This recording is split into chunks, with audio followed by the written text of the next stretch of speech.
Click করছো?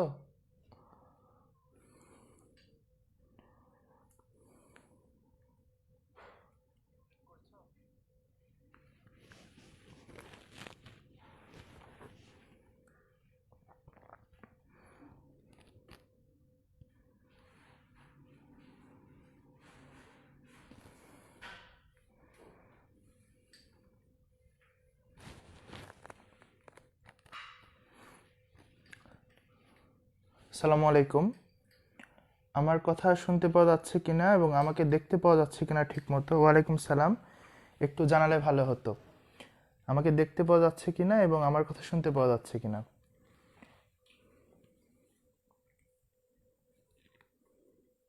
ওয়ালাইকুম সালাম।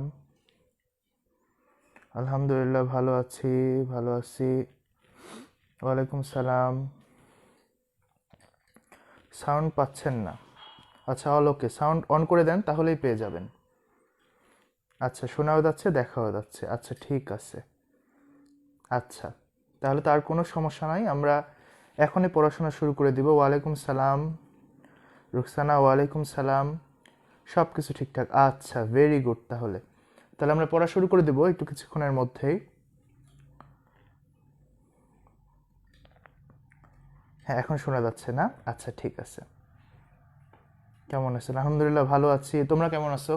ওয়ালাইকুম সালাম। সব ঠিক আছে? আচ্ছা, all clear, okay all clear. ওয়ালাইকুম সালাম। সব কিছু ঠিক হয়েছে, 1-2 মিনিটের মধ্যে আমরা শুরু করে দিব তাহলে পড়াশোনা।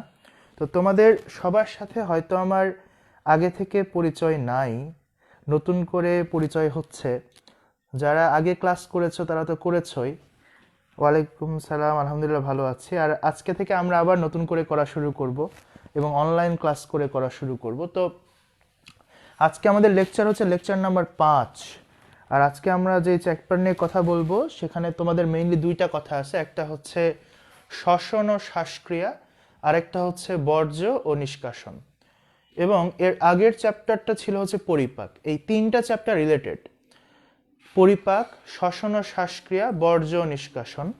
এই সবগুলো বা এই তিনটা চ্যাপ্টারই হচ্ছে আমাদের খাবার রিলেটেড চ্যাপ্টার। জিনিসটা কীরকম, আমরা যখন খাদ্য খাই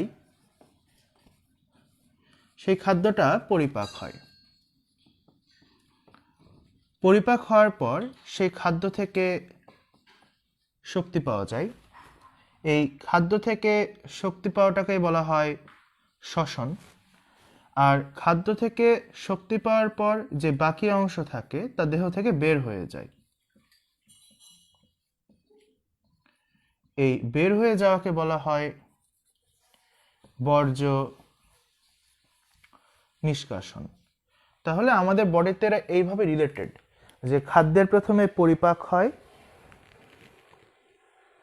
আচ্ছা, উচ্ছ্বাসে ক্লাস করেছো তাহলে তো আগে থেকে চেনা। তাহলে খাদ্যের প্রথমে পরিপাক হয়, পরিপাকের পর সেই খাদ্য থেকে শক্তি পাওয়া যায়, খাদ্য থেকে শক্তি পাওয়াটাকে বলা হয় শ্বসন। বাকি অংশ বের হয়ে যায়, এই বাকি অংশ বের হয়ে যাওয়াকে বলা হয় বর্জ্য নিষ্কাশন। ভাইয়া আপনার নাম কি? ও আচ্ছা, তোমাদের এখানে নাম দেখা যায় না, ওকে বলে দিচ্ছি এটা তাহলে পড়ার শুরুতেই। আমার নাম হচ্ছে রাশিদ নাইব সিজান। তোমাদের যখন শুরুতে আইকনে ক্লাস হয়েছিল তখন প্রথম ক্লাসটা আমি নিয়েছিলাম। আমি রাজশাহী মেডিকেল কলেজে পড়ছি, এমবিবিএস 4th ইয়ার শেষ হলো, আমার 5th ইয়ারে উঠবো। আমার বাসা হচ্ছে নওগাঁতে। আমি মেনলি রয়্যালে ক্লাস নিই, তোমাদের আইকনেও মাঝে মাঝে সে ক্লাস নিই। তো যাই হোক, আসেন আমরা পড়া শুরু করি। তো শ্বসন দিয়ে আমরা আজকে আমাদের পড়া শুরু করব।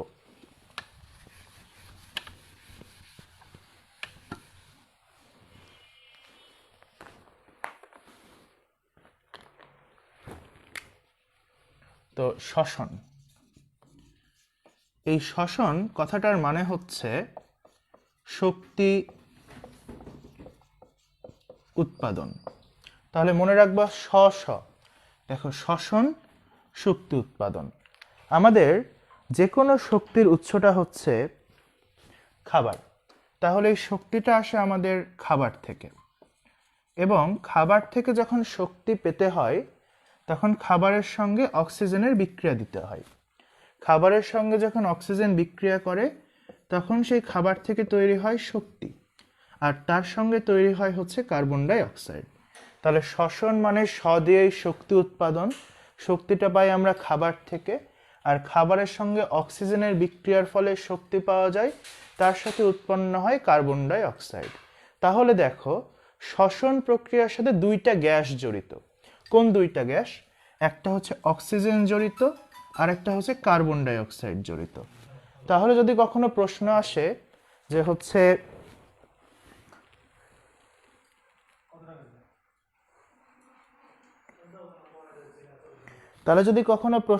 যে শ্বসনে গ্যাস কয়টি, শ্বসনের গ্যাস হচ্ছে দুইটি, একটা হচ্ছে অক্সিজেন আর একটা হচ্ছে কার্বন ডাই অক্সাইড। তাহলে শ্বসনে গ্যাসের সংখ্যা দুইটা, একটা অক্সিজেন আর একটা কার্বন ডাই অক্সাইড। এদের মধ্যে দেখো অক্সিজেনটা আমাদের দরকারি খাবারের সঙ্গে বিক্রিয়া করার জন্য, আর আমাদের দেহের ভিতর তো অক্সিজেনের কোনো খনি নাই যেখানে নতুন করে অক্সিজেন তৈরি হবে। তাহলে এই অক্সিজেনটাকে আমাদের বায়ুমণ্ডল থেকে গ্রহণ করতে হয়, এবং গ্রহণ করার ফলে শক্তির সাথে উৎপন্ন হয় হচ্ছে কার্বন ডাই অক্সাইড। এই কার্বন ডাই অক্সাইড যদি দেহের ভেতরে থাকে এটা দেহের জন্য ক্ষতির কারণ হয়, তাহলে এই কার্বন ডাই অক্সাইডকে আমাদের বের করে দিতে হয়। অর্থাৎ আমাদের অক্সিজেনকে গ্রহণ করতে হয়, কার্বন ডাই অক্সাইডকে ত্যাগ করতে হয়। এই অক্সিজেন গ্রহণ করার প্রক্রিয়াকে বলা হয় হচ্ছে প্রশ্বাস, আর কার্বন ডাই অক্সাইড ত্যাগ করার প্রক্রিয়াকে বলা হয় নিঃশ্বাস। তাহলে শ্বসন প্রক্রিয়াকে কিন্তু আমরা বড় ভাগে দুই ভাগে ভাগ করতে পারি। সাউন্ড অফ হয়ে যায়নি, তোমরা যদি একবার শুধু বের হয়ে আবার ঢোকার ট্রাই করো তাহলে দেখবা সাউন্ড ফিরে আসছে। তাহলে আমরা এই যে অক্সিজেন গ্রহণ করি এইটাকে বলা হয় প্রশ্বাস, আর কার্বন ডাই অক্সাইড ত্যাগ করি এইটাকে বলা হয় নিঃশ্বাস। এই জন্যই দেখবা কোনো মানুষ যখন পটল তোলে, দ্যাট মিন্স মারা যায়, দ্যাট মিন্স অক্কা পায়। এক মারা যাওয়ারই কত কথা, মারা যাওয়া, পটল তোলা, অক্কা পাওয়া। এই তিনটার সময় কিন্তু বলা হয় শেষ নিঃশ্বাস ত্যাগ করছেন, কখনোই বলা হয় না শেষ প্রশ্বাস ত্যাগ করছেন, কারণ প্রশ্বাস ত্যাগ করার জিনিসই না, প্রশ্বাস কিন্তু গ্রহণ করতে হয় আর নিঃশ্বাসটা ত্যাগ করতে হয়। তাহলে অক্সিজেন গ্রহণের প্রক্রিয়াকে আমরা বলছি প্রশ্বাস, আর কার্বন ডাই অক্সাইড ত্যাগকে আমরা বলছি নিঃশ্বাস। এই যে প্রশ্বাস আর নিঃশ্বাস, অর্থাৎ অক্সিজেন গ্রহণ আর কার্বন ডাই অক্সাইড ত্যাগ, এই দুইটাকে একত্রে বলা হয় হচ্ছে বহিঃশ্বসন। অর্থাৎ আমাদের দেহের বাইরের সাথে যে বিক্রিয়াটা শ্বসনের হচ্ছে বা যে প্রক্রিয়াটা হচ্ছে তাকে বলা হয় বহিঃশ্বসন। দেখো আমাদের বাহির থেকে অক্সিজেন গ্রহণ করতে হচ্ছে, বাইরের কার্বন ডাই অক্সাইড ত্যাগ করতে হচ্ছে, বাহিরের সাথে লেনদেন, তাই এইটাকে বলা হয় বহিঃশ্বসন। আর শ্বসনের এই বিক্রিয়াটা অর্থাৎ খাবার প্লাস অক্সিজেন, সেখান থেকে শক্তি প্লাস কার্বন ডাই অক্সাইড, এই বিক্রিয়াটা আমাদের দেহের ভেতরে হচ্ছে, ভেতরের দিকে হচ্ছে, কোষের ভেতরে হচ্ছে, তাহলে এটাকে আমরা বলবো হচ্ছে অন্তঃশ্বসন। তাহলে আমরা প্রশ্বাস ও নিঃশ্বাসকে একত্রে বলবো হচ্ছে, হ্যাঁ নিঃশ্বাস তাহলে নেওয়া যায় না, নিঃশ্বাস বের করে দিতে হয়। আচ্ছা, তাহলে এখন কথা হচ্ছে যে প্রশ্বাস আর নিঃশ্বাসটা হচ্ছে তাহলে বহিঃশ্বসন, আর ভেতরে যেটা হচ্ছে সেটা হচ্ছে অন্তঃশ্বসন। এখন তোমাদেরকে একটা কথা আমি মনে করাই দিই, সেটা হচ্ছে প্রথম ক্লাসে যারা ছিলে একদম তাদের সাথে একটু কোরিলেট করার জন্য, সেটা হচ্ছে দেখো আমরা তাহলে আমাদের বডিতে বা প্রশ্বাস নিঃশ্বাসে গ্যাস পাচ্ছি কিন্তু দুইটা, একটা পাচ্ছি আমরা অক্সিজেন, আরেকটা পাচ্ছি হচ্ছে কার্বন ডাই অক্সাইড। তাহলে যদি আমি বলি এখান থেকে যে অক্সিজেনের একটা অণুতে পরমাণুর সংখ্যা কয়টা, দেখো অক্সিজেন কিন্তু O2 রূপে থাকে, তাহলে অক্সিজেনের একটা অণুতে পরমাণুর সংখ্যা হচ্ছে দুইটা। আমরা যদি কার্বন ডাই অক্সাইডের কথা ভাবি, হ্যাঁ আরেকবার বলে দিব, আর আরেকবার বলে দেওয়া নিয়ে কোনো চিন্তা করতে হবে না, ক্লাসের রেকর্ডিং থেকেই যাবে, তোমাদের সেটা নিয়ে চিন্তা করতে হবে না। কার্বন ডাই অক্সাইডে দেখো কার্বনের থাকে হচ্ছে একটা, অক্সিজেনের থাকে দুইটা, তাহলে মোট কতগুলো হলো? তিনটা। তাহলে যদি কখনো বলা হয় অক্সিজেনের একটা অণুতে কয়টা পরমাণু থাকে? দুইটা। কার্বন ডাই অক্সাইডের একটা অণুতে কয়টা পরমাণু থাকে? তিনটা। তাহলে এখন থেকে আমি যদি তোমাদেরকে বলি যে অক্সিজেন, তাহলে কত বলবা? 2। আর যদি বলা হয় কার্বন ডাইঅক্সাইড, তাহলে কত বলবা? 3। তাহলে অক্সিজেনের ক্ষেত্রে আমরা মনে রাখবো হচ্ছে 2, আর কার্বন ডাইঅক্সাইডের ক্ষেত্রে মনে রাখবো হচ্ছে আমরা 3। এখন তোমাদেরকে একটা ছোট্ট জিনিস শেখাবো, খুব সুন্দর করে শিখবা। সেটা হচ্ছে ডানে 3 আর হচ্ছে বামে 2। তাহলে মনে রাখবা এটা, সেটা হচ্ছে ডানে 3 আর হচ্ছে বামে 2। এটা খুব সুন্দর করে মনে রাখবা। তাহলে ডান সাইডে 3, বাম সাইডে হচ্ছে 2। 3 বললে আমরা কোন গ্যাস বুঝিয়েছি? Carbon die oxide. 2 বললে আমরা কোন গ্যাস বুঝিয়েছি? অক্সিজেন। তাহলে মনে রাখবা ডানে হচ্ছে কার্বন ডাই অক্সাইড আর বামে হচ্ছে অক্সিজেন, কারণ ডানে 3 আর বামে হচ্ছে 2। তাহলে আমার সাথে সাথে আমি তোমাদেরকে প্রশ্ন করব, তোমরা মাথায় খাটাবা একটু, একদম ফ্রেশ মাইন্ডে। আমাদের হৃৎপিণ্ডের প্রকোষ্ঠ ছিল 4টা: ডান অ্যাট্রিয়াম, ডান ভেন্ট্রিকল, বাম অ্যাট্রিয়াম, বাম ভেন্ট্রিকল। তাহলে দেখো, ডান অ্যাট্রিয়াম, তাহলে ডান অ্যাট্রিয়ামে কি যুক্ত রক্ত থাকবে? কার্বন ডাইঅক্সাইড যুক্ত রক্ত, কারণ ডানে বলেছি 3। ডান ভেন্ট্রিকলে তাহলে কি যুক্ত রক্ত থাকবে? কার্বন ডাইঅক্সাইড যুক্ত, কারণ ডানে বললাম 3। তাহলে বাম অ্যাট্রিয়ামে কি যুক্ত রক্ত থাকবে? অক্সিজেন যুক্ত, কারণ বামে সবসময় 2। বাম ভেন্ট্রিকলে কি যুক্ত রক্ত থাকবে? অক্সিজেন যুক্ত, কারণ বামে বলেছি 2। অর্থাৎ ডানে 3, বামে 2। আবার যদি এইখান থেকে আমি তোমাদেরকে এইটা শিখাইতে চাই, সেটা হচ্ছে ডান অ্যাট্রিয়ামে কয়টা শিরা প্রবেশ করে? এটা বারবার প্রশ্নে আসে। তো ডানে পড়িয়েছি 3, তাহলে ডান অ্যাট্রিয়ামে কয়টা শিরা প্রবেশ করবে? 3টা। তাহলে বাম অ্যাট্রিয়ামে কয়টা শিরা প্রবেশ করে? 2টা। তাহলে ডান অ্যাট্রিয়ামের 3টা শিরা কি যুক্ত রক্ত নিয়ে প্রবেশ করে? যেহেতু ডানে 3, তাহলে কার্বন ডাইঅক্সাইড যুক্ত রক্ত নিয়ে প্রবেশ করে। তাহলে বাম অ্যাট্রিয়ামের 2টা শিরা কি যুক্ত রক্ত নিয়ে প্রবেশ করবে? যেহেতু বামে 2, তাহলে অক্সিজেন যুক্ত রক্ত নিয়ে প্রবেশ করে। তাহলে দেখো, ডান অ্যাট্রিয়াম আর ডান ভেন্ট্রিকলের মাঝে যে কপাটিকা থাকবে, তার কপাট কয়টা হবে? যেহেতু পড়িয়েছি ডানে 3, তাহলে তার কপাট হবে 3টা। 3কে ইংরেজিতে বলা হয় ট্রাই, তাহলে এই কপাটিকার নাম হবে ট্রাইকাসপিড কপাটিকা। তাহলে বাম সাইডে যে কপাটিকা থাকবে, বাম অ্যাট্রিয়াম এবং বাম ভেন্ট্রিকলের মাঝে যার কপাট হবে 2টা, তাহলে তার নাম হবে হচ্ছে বাইকাসপিড কপাটিকা, কারণ 2 এর ইংলিশ হচ্ছে বাই। তাহলে আমরা আশা করি বুঝতে পারছি যে ডানে সবসময় 3, বামে 2। এইখান থেকে যদি আমি তোমাদের পড়াকে আরও আগায় দিই, তাহলে গেস করো তো, ডান ফুসফুস কয় খণ্ডে বিভক্ত? ডান ফুসফুস তাহলে 3 খণ্ডে বিভক্ত। তাহলে বাম ফুসফুস কয় খণ্ডে বিভক্ত? 2 খণ্ডে বিভক্ত, কারণ ডানে 3, বামে 2। যদি তাহলে প্রশ্ন আসে যে হচ্ছে ডান ব্রঙ্কাস কয় ভাগে ভাগ হয়? 3 ভাগে। বাম ব্রঙ্কাস 2 ভাগে, কারণ ডানে 3, বামে 2। যদি প্রশ্ন আসে ডান কিডনি কয় অংশে বিভক্ত? 3 অংশে, কারণ ডানে 3। যদি প্রশ্ন আসে বাম কিডনি কয় অংশে বিভক্ত? 2 ভাগে, কারণ বামে হচ্ছে 2। আশা করি তোমরা বুঝতে পেরেছো বিষয়টা, যে ডানে 3 আর হচ্ছে বামে 2। তাহলে দেখো, এই ডানে 3 আর বামে 2 মনে রাখলে কিন্তু আমাদের রক্ত প্রবাহ আর শ্বসন এর ভিতর অনেকখানি পড়ায় আগায় যায়। তাহলে ডান অ্যাট্রিয়ামে কার্বন ডাইঅক্সাইড যুক্ত রক্ত, ডান ভেন্ট্রিকলে কার্বন ডাইঅক্সাইড যুক্ত রক্ত, বাম অ্যাট্রিয়ামে অক্সিজেন যুক্ত, বাম ভেন্ট্রিকলে অক্সিজেন যুক্ত। ডান অ্যাট্রিয়ামে 3টা শিরা প্রবেশ করবে, বাম অ্যাট্রিয়ামে 2টা শিরা প্রবেশ করবে।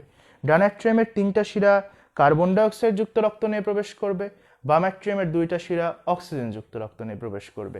ডান অ্যাট্রিয়ামের কপাট হবে 3টা, ট্রাইকাসপিড, বামেরটার নাম হবে বাইকাসপিড। তাহলে ডান ফুসফুস 3 খণ্ডে বিভক্ত, বাম ফুসফুস 2 খণ্ডে বিভক্ত। এইখান থেকে আরো ইলঙ্গেশন করে দিই, তাহলে ভাবো রক্তে কার্বন ডাইঅক্সাইড কয়ভাবে পরিবাহিত হয়? 3 ভাবে। অক্সিজেন পরিবাহিত হয় 2 ভাবে। তাহলে জাস্ট তোমরা মনে রাখবা ডানে 3 আর বামে 2, তাই রক্ত আর শ্বসনের অনেকখানি পড়া হয়ে যায়।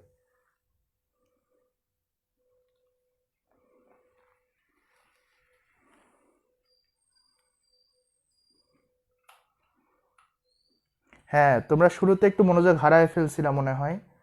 সমস্যা নাই, আস্তে আস্তে মনোযোগ চলে আসবে। শুরুতে বোঝা যায় না কোন পড়ার গুরুত্ব কতটুকু। ডানে 3 আর বামে 2, সমস্যা নাই, আমি আবার বলে দিব, সব কিছু রিপিট করে দিব। আর তোমাদের জন্য ভিডিও থাকবেই, মন খারাপ করার কোনো কারণ নাই। যেটা প্রশ্ন আসবে মাথায়, সেই প্রশ্নটা আচ্ছা ঠিক আছে, স্ক্রিনশট নিয়ে নিও, সমস্যা নাই।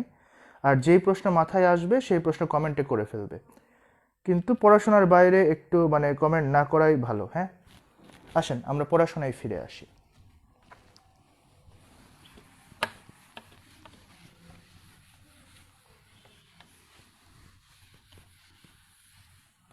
আচ্ছা, এখন কথা হচ্ছে কোনো মানুষের যদি শ্বাস প্রশ্বাস বন্ধ হয়ে যায় সে কিন্তু বেঁচে থাকবে না, সে মারা যাবে। মারা যাওয়াকে আমরা কি বলি? ডাই, মারা গেছে বলে না, হি ডায়েড, এরকম। তো মারা গেলে শ্বাস প্রশ্বাস বন্ধ হয়ে গেলে তার ডাই হয়ে যায়। এই ডাই থেকে আমরা দুইটা পেশি মনে রাখবো, একটা হচ্ছে ডায়াফ্রাম আর ইতে হচ্ছে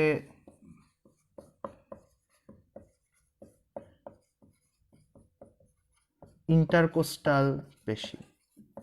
তাহলে দেখো, শ্বসন বন্ধ হলে মানুষ ডাই করে বা মারা যায়। শ্বসনের পেশি দুইটার নামও আমরা ডাই দিয়ে মনে রাখবো। ডাতে হচ্ছে ডায়াফ্রাম আর ইতে হচ্ছে ইন্টারকোস্টাল পেশি।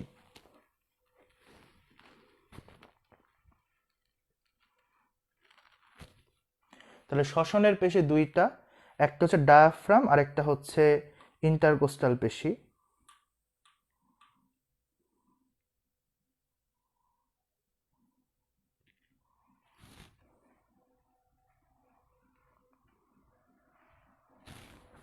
এখন কথা হচ্ছে দেখো, তাহলে আমরা দুইটা পেশির কথা মনে রাখলে আমাদের শ্বসনের কথা হয়ে যাবে, ডায়াফ্রাম আর ইন্টারকোস্টাল। এখন দেখো ডায়া, এই ডায়া কথাটা আসছে ডাই থেকে। ডাই শব্দের মানে হচ্ছে দুই, বুঝছো? ফ্রাম মানে হচ্ছে পর্দা, তাহলে দুইয়ের মাঝখানে থাকা পর্দা এটাকে বলা হয় ডায়াফ্রাম। জিনিসটা কি? এটা আমাদের বক্ষ অঞ্চল, চেনেন তো, এটা বুক, আর এটা হচ্ছে উদর অঞ্চল মানে ভুঁড়ি অঞ্চল। হ্যাঁ, তো ওই বক্ষ আর উদর এই দুইটার মাঝে যে পর্দা থাকবে, দেখো ডাই দুই, ফ্রাম মানে পর্দা, তাকেই বলা হয় ডায়াফ্রাম। তাহলে ঠিক আমাদের এই যে এই বরাবর একটা পর্দা থাকে, এই পর্দাটাকেই বলা হয় হচ্ছে ডায়াফ্রাম। ওকে, এখন কথা হচ্ছে ভাইয়া তাহলে ইন্টারকোস্টাল পেশি কি? কোস্টাল মানে হচ্ছে পরশুকা। পরশুকা হচ্ছে ভালো কথা, পরশুকা মানে আমরা বুঝি না। পরশুকা মানে হচ্ছে বুকের খাঁচা, বুঝছেন? এই যে বুকের চারদিকে এই যে পাঁজরের হাড্ডিগুলো আছে না, ওই দেখবেন গরুর খুব সুন্দর তরকারি হয় এগুলো দিয়ে। হ্যাঁ, পরশুকা রান্না করে খেতে ভালো লাগে।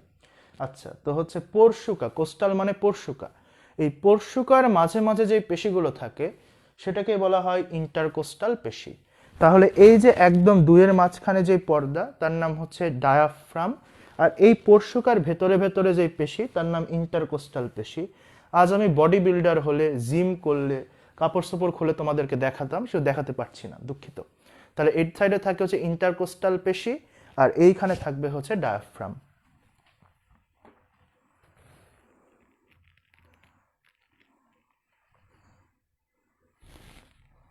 এখন দেখো এই ডায়াফ্রাম, ফয়ে রফালা আছে, দেখো ডায়াফ্রাম লিখতে গেলে এই ফয়ে রফালা দিয়ে মনে রাখবা ডায়াফ্রামের যে স্নায়ু তার নাম হচ্ছে ফ্রেনিক স্নায়ু। তাহলে ডায়াফ্রাম, ফয়ে রফালা দিয়ে মনে রাখবো ডায়াফ্রামের স্নায়ু হচ্ছে ফ্রেনিক স্নায়ু।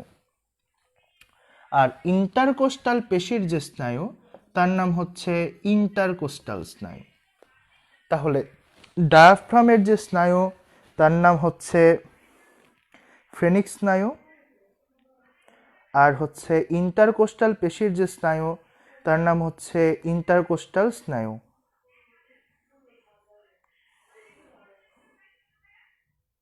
আচ্ছা, তোমাদের কলেজে ক্লাস নিতে গেছিলাম হয়তো। আচ্ছা, চিনতে পারার জন্য ধন্যবাদ, কেউ তো মনে রাখে। ওকে, তাহলে ডায়াফ্রামের স্নায়ু হচ্ছে ফ্রেনিক স্নায়ু আর ইন্টারকোস্টাল পেশির স্নায়ু হচ্ছে ইন্টারকোস্টাল স্নায়ু। তাহলে আমাদের শ্বসনের জন্য গুরুত্বপূর্ণ পেশি দুইটা, একটা হচ্ছে ডায়াফ্রাম আর একটা ইন্টারকোস্টাল পেশি। শ্বসনের জন্য গুরুত্বপূর্ণ স্নায়ু দুইটা, একটা হচ্ছে ইন্টারকোস্টাল স্নায়ু আর একটা হচ্ছে ফ্রেনিক স্নায়ু। আশা করি এই পর্যন্ত বোঝা গেছে। এখন আসেন, এটা মুছে দিলাম, এর পরের পড়াতে আপনাদের যদি স্ক্রিনশট তুলতেই হয়, এখন যদি মিস করে ফেলেন পরে রেকর্ডেড ভিডিও থেকে স্ক্রিনশট নিয়ে নেবেন, এত মানে চিন্তা করার দরকার নাই এটা নিয়ে। আমরা দুইটা প্রসেসকে ভাগ করে পড়ব। এক সাইডে লিখলাম হচ্ছে প্রশ্বাস, আরেক সাইডে লিখলাম হচ্ছে নিঃশ্বাস। দুই ভাগে ভাগ করছি। দেখো, নিঃশ্বাস বলতে গিয়ে প্রথম বর্ণ আসছে নি। এই নিতে মনে রাখবা নিঃশ্বাস হচ্ছে নিষ্ক্রিয় প্রক্রিয়া। তাহলে নিঃশ্বাস যদি নিষ্ক্রিয় প্রক্রিয়া হয়, প্রশ্বাসটা কি হবে? তাহলে প্রশ্বাস হবে এর উল্টা, অর্থাৎ সক্রিয় প্রক্রিয়া।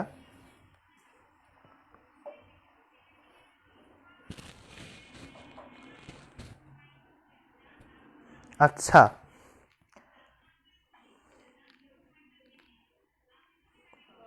তাহলে নিঃশ্বাস নিতে হচ্ছে নিষ্ক্রিয় প্রক্রিয়া, প্রশ্বাস হবে তার উল্টা সক্রিয় প্রক্রিয়া। নিষ্ক্রিয় প্রক্রিয়ায় কিন্তু কোনো শক্তির দরকার হয় না, আর যেহেতু এটা সক্রিয় প্রক্রিয়া তাহলে এখানে শক্তির দরকার হয়। তাহলে সক্রিয় প্রক্রিয়া, এখানে শক্তির দরকার কারণ এটা সক্রিয়। আর নিঃশ্বাস কিন্তু তোমার নিষ্ক্রিয় প্রক্রিয়া, তাহলে এখানে শক্তির দরকার নেই। আচ্ছা, মনে রাখবেন যখনই কোনো পেশি শক্তি পায় তখনই সেই পেশিটা সংকুচিত হয়। তাহলে প্রশ্বাস যেহেতু সক্রিয় প্রক্রিয়া, শক্তি দরকার, এখানে তাহলে পেশি সংকুচিত।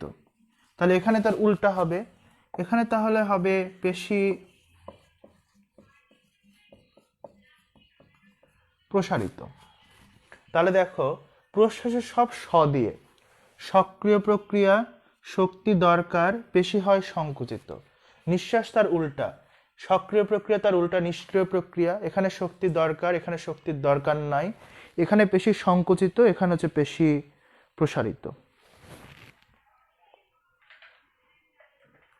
আচ্ছা, হাসিবুল রাজ, তারপরে হচ্ছে আতিকুর রহমান আতিক, তোমাদের নাম আমি বোর্ডে লিখবো, তোমরা যদি আরেকবার আউট অফ কনটেক্সট কমেন্ট করো, হ্যাঁ? এবং তারপরে যদি আউট অফ কনটেক্সট কমেন্ট করা বন্ধ না হয় তাহলে আমি তোমাদের আইডিকে এখান থেকে রিমুভ করে দিব। আমাকে অ্যাডমিন বানায় রাখছে, সমস্যা নাই, রিমুভ করতে কোনো ব্যাপার হবে না। আপনারা আমার ক্লাস আগে করেন নাই, বুঝছেন, এটাই সমস্যা। ওকে, দেখেন, তাহলে এখানে পেশি সংকুচিত হয়, এখানে পেশি প্রসারিত হয়। পেশি বলতে কিন্তু আমরা পেশি পাইছি দুইটা, ওই যে ডাই দিয়ে যেটা পড়িয়েছি, একটা হচ্ছে ডায়াফ্রাম আর একটা হচ্ছে ইন্টারকোস্টাল পেশি। তাহলে এখানে ডায়াফ্রাম ও ইন্টারকোস্টাল পেশি সংকুচিত হয়, এখানে ডায়াফ্রাম ও ইন্টারকোস্টাল পেশি প্রসারিত হয়। তাহলে এখানে ডায়াফ্রাম ও ইন্টারকোস্টাল সংকুচিত, এখানে ডায়াফ্রাম আর ইন্টারকোস্টাল হবে তাহলে প্রসারিত।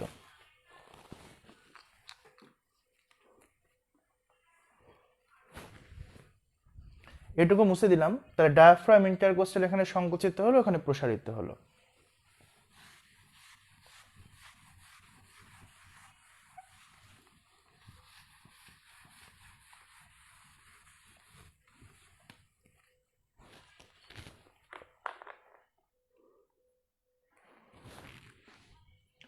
তো এখানে কিন্তু আমাদের ডায়াফ্রাম থাকে, হ্যাঁ?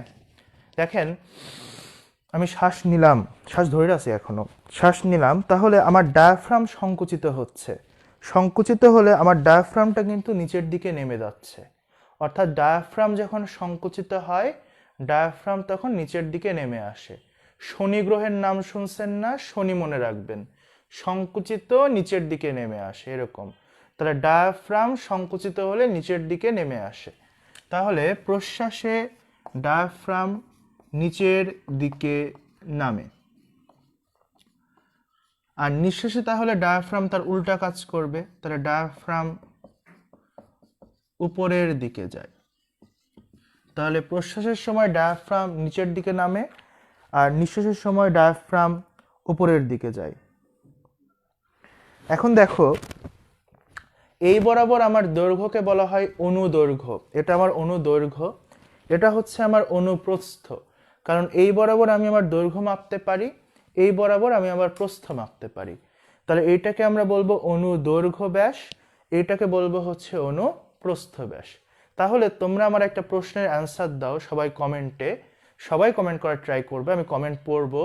সেটা হচ্ছে ডায়াফ্রাম যখন নিচের দিকে নামে, ডায়াফ্রাম যখন নিচের দিকে নামে তখন অনুদৈর্ঘ্য ব্যাসটা কি বাড়ে নাকি কমে? একটু কমেন্ট করে জানাও।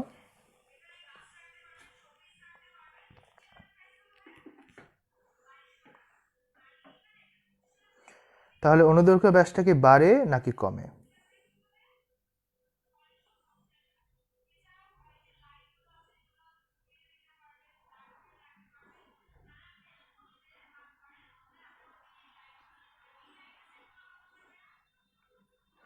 আচ্ছা, আবু সালে বলেছে কমে, তনু বলছো বাড়ে, রুহুল আমিন বাড়ে, আচ্ছা হোসেন মোহাম্মদ বাড়ে, আচ্ছা বাড়ে, জাহিদ হাসান রাসেল বলছো বাড়ে, রোকসানা বলছো বাড়ে, ভেরি গুড। সাবিকুন্নাহার সাফা বলছো বাড়ে, সৈকত ভেরি গুড বাড়ে, সাকিব গুড বাড়ে, নিসার আহমেদ বাড়ে, very good very good. Atiqur Rahman Atiq একটু টাইপ করতে সমস্যা হয়ে গেছে, তাড়াতাড়ি টাইপ করতে গিয়ে, ব্যাপার না। নাজিফা খাতুন বাড়ে, স্নিগ্ধা বাড়ে, গুড।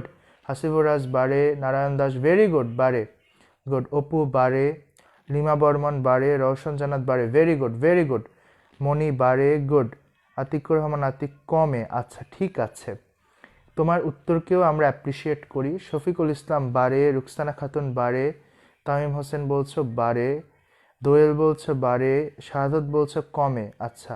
আনসার আলী বলছো বাড়ে, লামিয়া বলছো বাড়ে, ফাতিহা বলছো বাড়ে, ফারহানা ভেরি গুড আপু বাড়ে, শিরিন আক্তার মৌ বলছো বাড়ে, আচ্ছা। মুহিত বলছো বাড়ে, আনসার বলছো বাড়ে, ভেরি গুড ভেরি গুড, সুন্দর, সবার রেসপন্স পাচ্ছি আমি, খুবই সুন্দর বিষয়টা।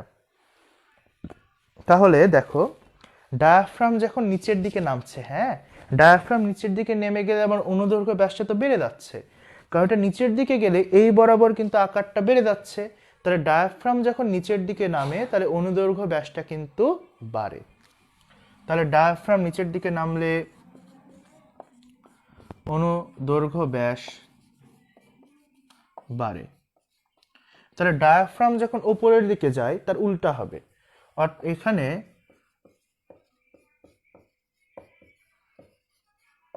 অনুদৈর্ঘ্য ব্যাসটা কমে। তাহলে প্রশ্বাসে অনুদৈর্ঘ্য ব্যাস বাড়ে, নিঃশ্বাসে অনুদৈর্ঘ্য ব্যাসটা কমে। আচ্ছা, দিশা বলেছ কমে, হাসান বলেছ বাড়ে, দিশাও বলছো বাড়ে। তাহলে কথা হচ্ছে এবার আমরা ডায়াফ্রামের কাজ শেষ করে ফেললাম, এবার আমাদের কাছে বাকি আছে ইন্টারকোস্টাল পেশি। দেখো আমি প্রশ্বাস নিচ্ছি, তাহলে প্রশ্বাস নিলে দেখছো আমি যে অবস্থায় ছিলাম সে অবস্থা থেকে আমার ইন্টারকোস্টাল পেশিগুলো কিন্তু দুপাশে সরে যাচ্ছে, অর্থাৎ ইন্টারকোস্টাল পেশি যখন সংকুচিত হয়, আইপি দিয়ে প্রকাশ করলাম ইন্টারকোস্টাল পেশি, এখানেও তো অবশ্যই সংকুচিত হবে, আর এখানে তো অবশ্যই ইন্টারকোস্টাল পেশি প্রসারিত হবে। তোমরা যারা আমার সাথে আছো তারা তো জানোই এইটা, কারণ পেশি সক্রিয় হলেই সংকুচিত হয়, তাহলে আইপি সংকুচিত হবে। তাহলে আইপি যখন সংকুচিত হচ্ছে, ইন্টারকোস্টাল পেশি যখন সংকুচিত হচ্ছে, সংকুচিত হওয়ার সাথে সাথে কিন্তু আমাদের এই দেখো আমার বুকটা কিন্তু দুই সাইডে চওড়া হয়ে যাচ্ছে, অর্থাৎ অনুপ্রস্থ ব্যাসটা কিন্তু বেড়ে যাচ্ছে। তাহলে আইপি সংকুচিত হলে অনুপ্রস্থ ব্যাস বাড়ে, আর এখানে তাহলে অনুপ্রস্থ ব্যাস কমে।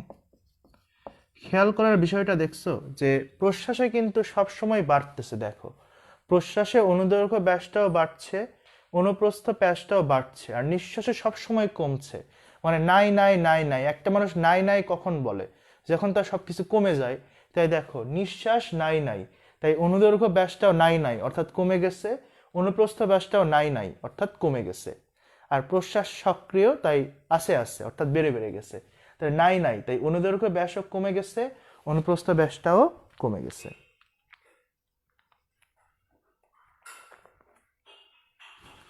আচ্ছা, তো দেখো যখন প্রশ্বাসের সময় আমরা বলছি সব বাড়ে আর নিঃশ্বাসে নাই নাই অর্থাৎ সব কমে, তাহলে প্রশ্বাসে যখন অনুদৈর্ঘ্য ব্যাসও বাড়বে, অনুপ্রস্থ ব্যাসটাও বাড়বে, যখন দুই ব্যাসটাই বাড়বে তখন আয়তনটাও কিন্তু বাড়ে। তাহলে নিঃশ্বাসে কিন্তু তার উল্টা হবে, অর্থাৎ নিঃশ্বাসে তাহলে আয়তনটা কমে। আপনারা বয়েলের সূত্র পড়ছেন না? বয়েলের সূত্রে বলা হয় কোনো জায়গার আয়তন হচ্ছে চাপের ব্যস্তানুপাতিক। তাহলে এখান থেকে আমাকে বলেন দেখি, আয়তন যদি চাপের ব্যস্তানুপাতিক হয় তাহলে প্রশ্বাসে যখন আয়তন বাড়ে তখন চাপটা কি কমবে নাকি বাড়বে? এটা একটু কমেন্ট করে জানান যে প্রশ্বাসে তাও আয়তন বাড়ে, তাহলে এখানে চাপ কি হবে, কমবে নাকি বাড়বে?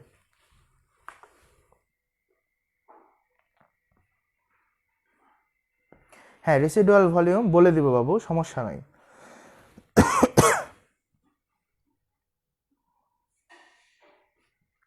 Sumana very good. কমবে, আচ্ছা ফরিদুল বলছে বাড়বে, সাফা বলছে কমবে, কমবে, গুড। তনু বলছে কমবে, রাজা বলছে কমবে, কমে। আচ্ছা রেসিডুয়াল ভলিউমে নিঃশ্বাস প্রশ্বাস, আচ্ছা এই প্রক্রিয়াটা জানতে চাই, বলে দিব, এটা খুব সহজ। আগে বেসিক জিনিসগুলো জানতে হবে, তারপর না রেসিডুয়াল ভলিউম। কমবে, সৈকত বলছে কমবে, রুকসানা বলছে কমবে, স্নিগ্ধা বলছে কমবে। আচ্ছা তোমাদের কমেন্ট আমি দেখতে থাকি ও রেসিডুয়ালের অ্যান্সারটা দিয়ে দিই। সেটা হচ্ছে বাবু দেখো, আজ যদি আমি তোমার নাকে হয়ে চিপে ধরি আদর করতে করতে, তাহলে কি তুমি সাথে সাথে মরে যাবা বলো তো? তুমি কিন্তু সাথে সাথে মরবা না, তুমি 5-6 মিনিট বেঁচে থাকবা, ধস্তাধস্তি করে তারপর মারা যাবা। হ্যাঁ, তার মানে তোমার কিন্তু একেবারেই নাক চেপে ধরলেই যে অক্সিজেনের অভাবে রিজার্ভ শেষ হয়ে যাবে এরকমটা না, কিছু পরিমাণ অক্সিজেন আমাদের ফুসফুসে রিজার্ভ থেকে যায়, এটাকে বলা হয় রেসিডুয়াল ভলিউম। মানে প্রেমিকা চলে গেলেও প্রেমিকার প্রতি যে ভালোবাসা থেকে যায় সেটাই রেসিডুয়াল প্রেম, আর যে বাতাসটা শ্বাস প্রশ্বাসের পরেও থেকে যায় সেটা রেসিডুয়াল ভলিউম। আচ্ছা তাহলে সবাই সঠিক উত্তর দিচ্ছে আমি দেখছি। দিশাও বলছে কমবে, গুড, সবার অ্যান্সার আমি পাচ্ছি, খুবই সুন্দর খুবই সুন্দর। এইভাবে ক্লাসে মনোযোগী থাকো তোমরা, আমরা আস্তে আস্তে আরও ডিপ টপিকগুলোতে চলে যাব। তাহলে প্রশ্বাসে আয়তন বাড়ে, আয়তন বাড়লে অবশ্যই বয়েলের সূত্র মতে তাহলে এখানে চাপ কমে, আর এখানে আয়তন কমে তাহলে অবশ্যই এখানে চাপ বাড়ে। তাহলে চাপ কমলে প্রশ্বাসের সময় থাকছে নিম্নচাপ, আর নিঃশ্বাসের সময় থাকছে তাহলে হচ্ছে উচ্চচাপ। তাহলে আমরা বলছি যে এখানে চাপ কমে তাই এটাকে বলবো আমরা নিম্নচাপ, আর নিঃশ্বাসের সময় তাহলে থাকবে হচ্ছে উচ্চচাপ। তো দেখো বাতাস সব সময় উচ্চচাপের জায়গা থেকে নিম্নচাপের জায়গার দিকে যায়। তো বিষয়টা খেয়াল করো, প্রশ্বাসের সময় আমার বুকের ভেতর হয়ে গেছে নিম্নচাপ, তাহলে বুকের ভেতর নিম্নচাপ, বাইরে কিন্তু উচ্চচাপ, আর বাতাস উচ্চচাপের জায়গা থেকে নিম্নচাপের জায়গার দিকে যায়। তাহলে বাইরের বায়ুমণ্ডলের উচ্চচাপের বাতাস আমার বুকের নিম্নচাপের ভেতর প্রবেশ করবে, এটাই প্রশ্বাস।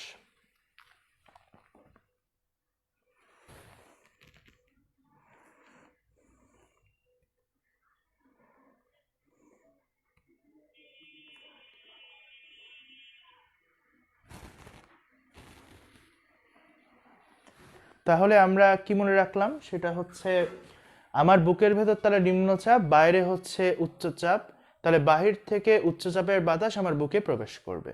এখন দেখো নিঃশ্বাসের সময় তাহলে আমার বুকের ভেতর কি থাকছে, উচ্চচাপ, বুকে তাহলে উচ্চচাপ, বাইরে হচ্ছে নিম্নচাপ।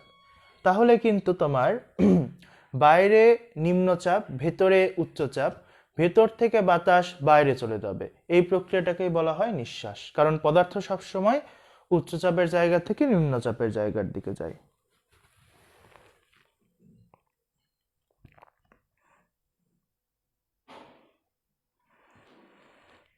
প্রেমিকা তো নাই, কেমনে জানবো? কয় বছর পর যখন বিয়ে করবি তখন জানতে পারবি, এখন জানার দরকার নাই তো তোর। ওকে আসো, তাহলে প্রশ্বাস নিঃশ্বাসের কাহিনী আমাদের শেষ। কেউ কি আমাকে বলতে পারো কমেন্ট করে, ডায়াফ্রাম, ডায়াফ্রাম কোন স্নায়ুর মাধ্যমে সংকেত পাই? এটা আমি একটু আগে পড়িয়েছি, শুরুতে যারা ছিলা কেউ কি কমেন্ট করে বলতে পারো আমাকে যে ডায়াফ্রাম কোন স্নায়ুর মাধ্যমে সংকেত পায়?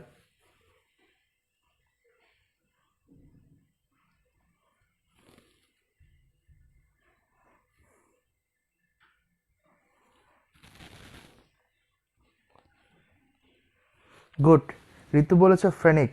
Good Nilkabya, very good phrenic. এটা এটা পারা খুবই সুন্দর, আমার খুব ভালো লাগতেছে।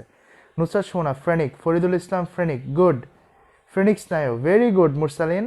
দিশা বলছে phrenic, good. Phrenic, excellent excellent, এই তো মন ভালো করে দেয় এগুলো। ফ্রেনিক্স, ফ্রেনিক্স না ফ্রেনিক। ইন্টারকোস্টাল পেশিতে ইন্টারকোস্টাল স্নায়ু। Arman Kabir, very good phrenic. Rasel বলছে ফ্রেনিক, এক্সেলেন্ট। Phrenic phrenic. অবুঝ অপরাধী, তুমি কি অপরাধ করে ফেলছো বাবা? ফ্রেনিক। সৈকত ফ্রেনিক, মিষ্টু খান ভেগাস হবে না। ফ্রেনিক ফ্রেনিক, ক্লাসের শুরুতে ছিল না।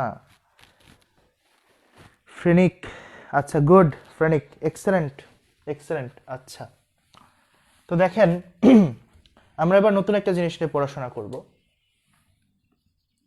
সেটা হচ্ছে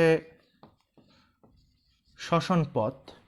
আমরা শ্বসন পথ পড়তে গিয়ে আমরা যাদের কথা বলবো একবার, হ্যাঁ আমি সবার কমেন্টেই দেখতে পাচ্ছি।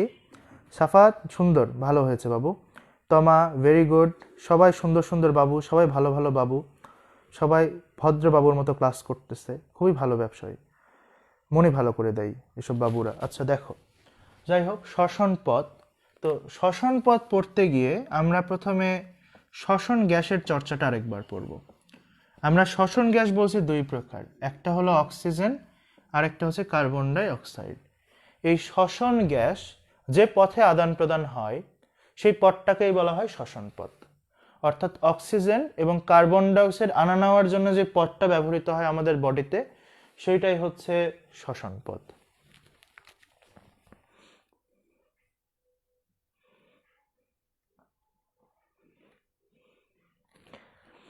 ওকে, তাহলে শ্বসন পথ হচ্ছে সেই পথ যে পথে অক্সিজেন আর কার্বন ডাইঅক্সাইড আদান প্রদান হয়। এখন দেখো শ্বসন পথ পড়তে গিয়ে আমরা শুরুতে কি পাবো? এখন তোমাদের মনে হতে পারে ভাইয়া আপনি বলবেন শ্বসন পথে শুরু হয় নাক দিয়ে, কারণ নাক দিয়ে আমরা বাতাস গ্রহণ করি। কিন্তু তুমি যদি এখন বলো ভাইয়া না আমি নাক বন্ধ করে এরকম এরকম করে মরা মানুষের মতো মরতে মরতে আসে এরকম অবস্থায় আমি শ্বাস নিব, পারবা? তাহলে তোমাকে শ্বসন পথের শুরু মুখ থেকে? মুখ থেকে শুরু হয় কিন্তু মুখ অস্বাভাবিক, মুখ থেকে শ্বসন পথের শুরু হয় না। শ্বসন পথের মূল শুরু হচ্ছে নাক থেকে। এবং তুমি যদি একটা ক্লাস ওয়ানের বাবুকেও প্রশ্ন করো যে বাবু বলো তো নাক কোনটা, এভাবে দেখায় দিবে। এবং যদি প্রশ্ন করো নাক কয়টা, সে তোমাকে এক দেখায় দিবে। অর্থাৎ নাকের সংখ্যা হচ্ছে একটা। তো আমরা আসলে নাকের একটা ছবি আঁকাবো। হ্যাঁ, আমাদের ছবি একটু লিওনার্দো দা ভিঞ্চি টাইপের হবে। দ্যাট মিন্স আসলের সাথে মিলবে না, কাল্পনিক মনের মাধুরী মিশিয়ে আমরা ছবি আঁকাবো যাতে আমাদের বোঝার সুবিধা হয়। এই যে দেখো নাক আঁকাচ্ছি, হ্যাঁ কেউ মন খারাপ করবে না নাক দেখে।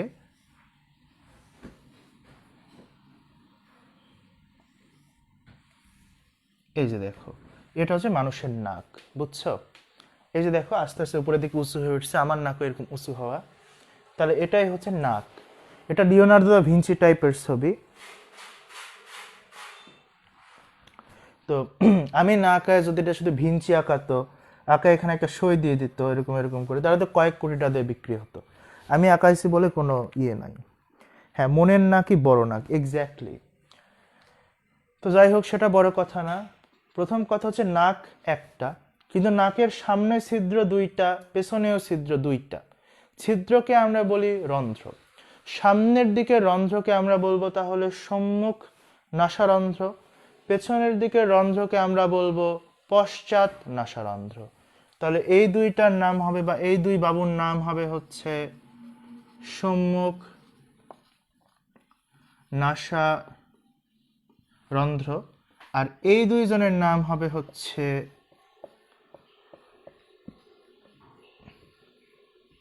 পশ্চাৎ নাসারন্ধ্র।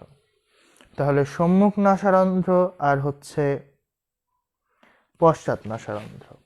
এখন দেখো এই পশ্চাৎ নাসারন্ধ্রের বিজ্ঞানীরা আবার আদর করে আকিকা দিয়ে একটা নাম রাখছে, নাম রাখছে হচ্ছে কোয়ানি। তো কেউ সোয়ানি বলবা না, সোয়ানি মানে হচ্ছে মদ, বুঝছো? এসব মদ টদের গল্প করা যাবে না। পশ্চাৎ নাসারন্ধ্রের আরেকটা নাম হচ্ছে তাহলে কোয়ানি। সম্মুখ নাসারন্ধ্রের সংখ্যা 2টা, পশ্চাৎ নাসারন্ধ্রের সংখ্যা 2টা। সম্মুখ নাসারন্ধ্রের আদর করে কোনো নাম রাখা হয়নি, পশ্চাৎ নাসারন্ধ্রের আদর করে নাম রাখা হয়েছে কোয়ানি।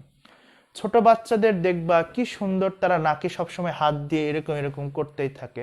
অনেক বড় মানুষও করতে থাকে। অনেক ছোট বাচ্চারা আবার নাক দিয়ে সর্দি বেয়ে এখানে পড়ে থাকে, সেটা মাঝে মাঝে বেরোবা দিয়ে এরকম করে খেয়ে নেয়। এগুলো তোমরা দেখছো, এটা নতুন কিছু না।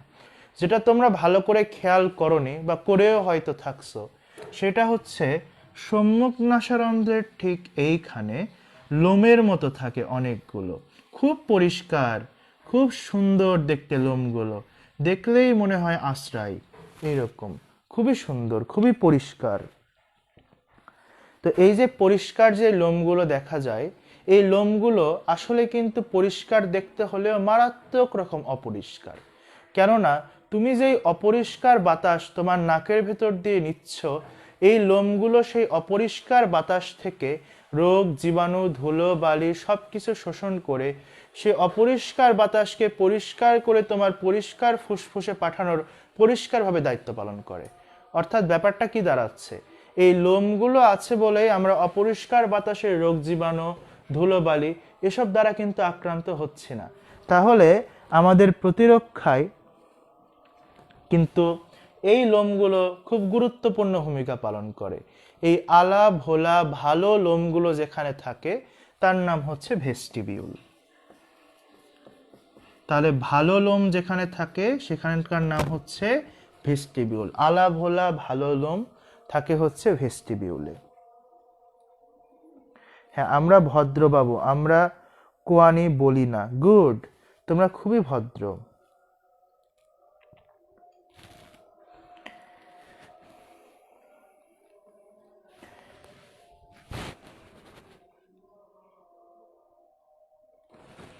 এবার কথা হচ্ছে এখান থেকে দেখো, ভেস্টিবিউলের পর এখানে কিছু কোষ থাকে, বুঝছো?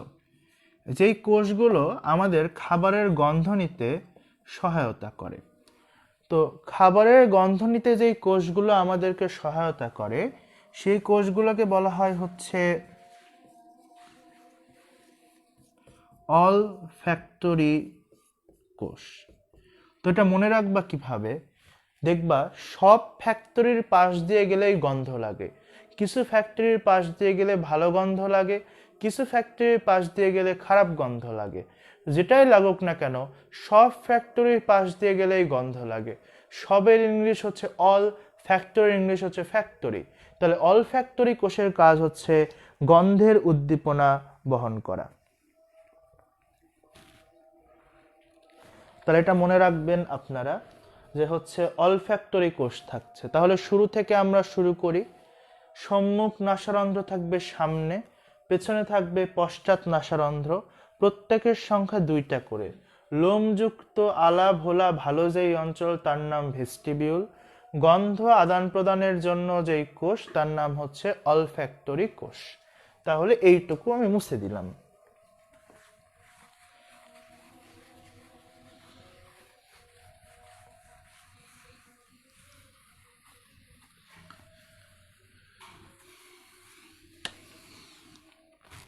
এখন আপনাদের কাছে আমি একটা প্রশ্ন রাখি,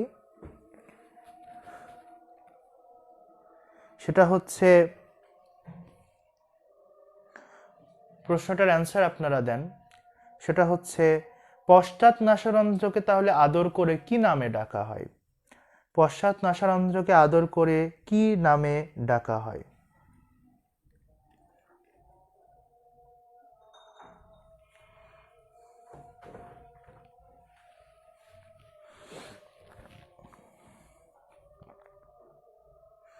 কোয়ানি।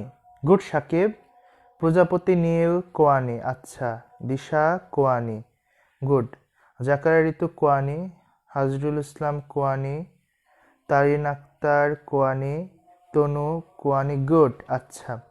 মাহমুদুল হাসান কোয়ানি, very good Mahmudul, very good, খুব সুন্দর অ্যাটেন্টিভ তোমরা। ফরিদুল কোয়ানি, নারায়ণ দাস কোয়ানি, স্নিগ্ধা তাহারিন কোয়ানি, মুরসালিন হক কোয়ানি, আরমান কবির কোয়ানি, রুকসানা কোয়ানি, ভেরি গুড রুকসানা কোয়ানি, দুইটা রুকসানা পেয়েছি, কোয়ানি কোয়ানি, সৈকত, ভেরি গুড কোয়ানি। এই যে একবার তোমরা টাইপ করছো না, এই টাইপ করার মাধ্যমে কিন্তু তোমাদের এটা একবার মেমোরাইজড হয়ে যাচ্ছে।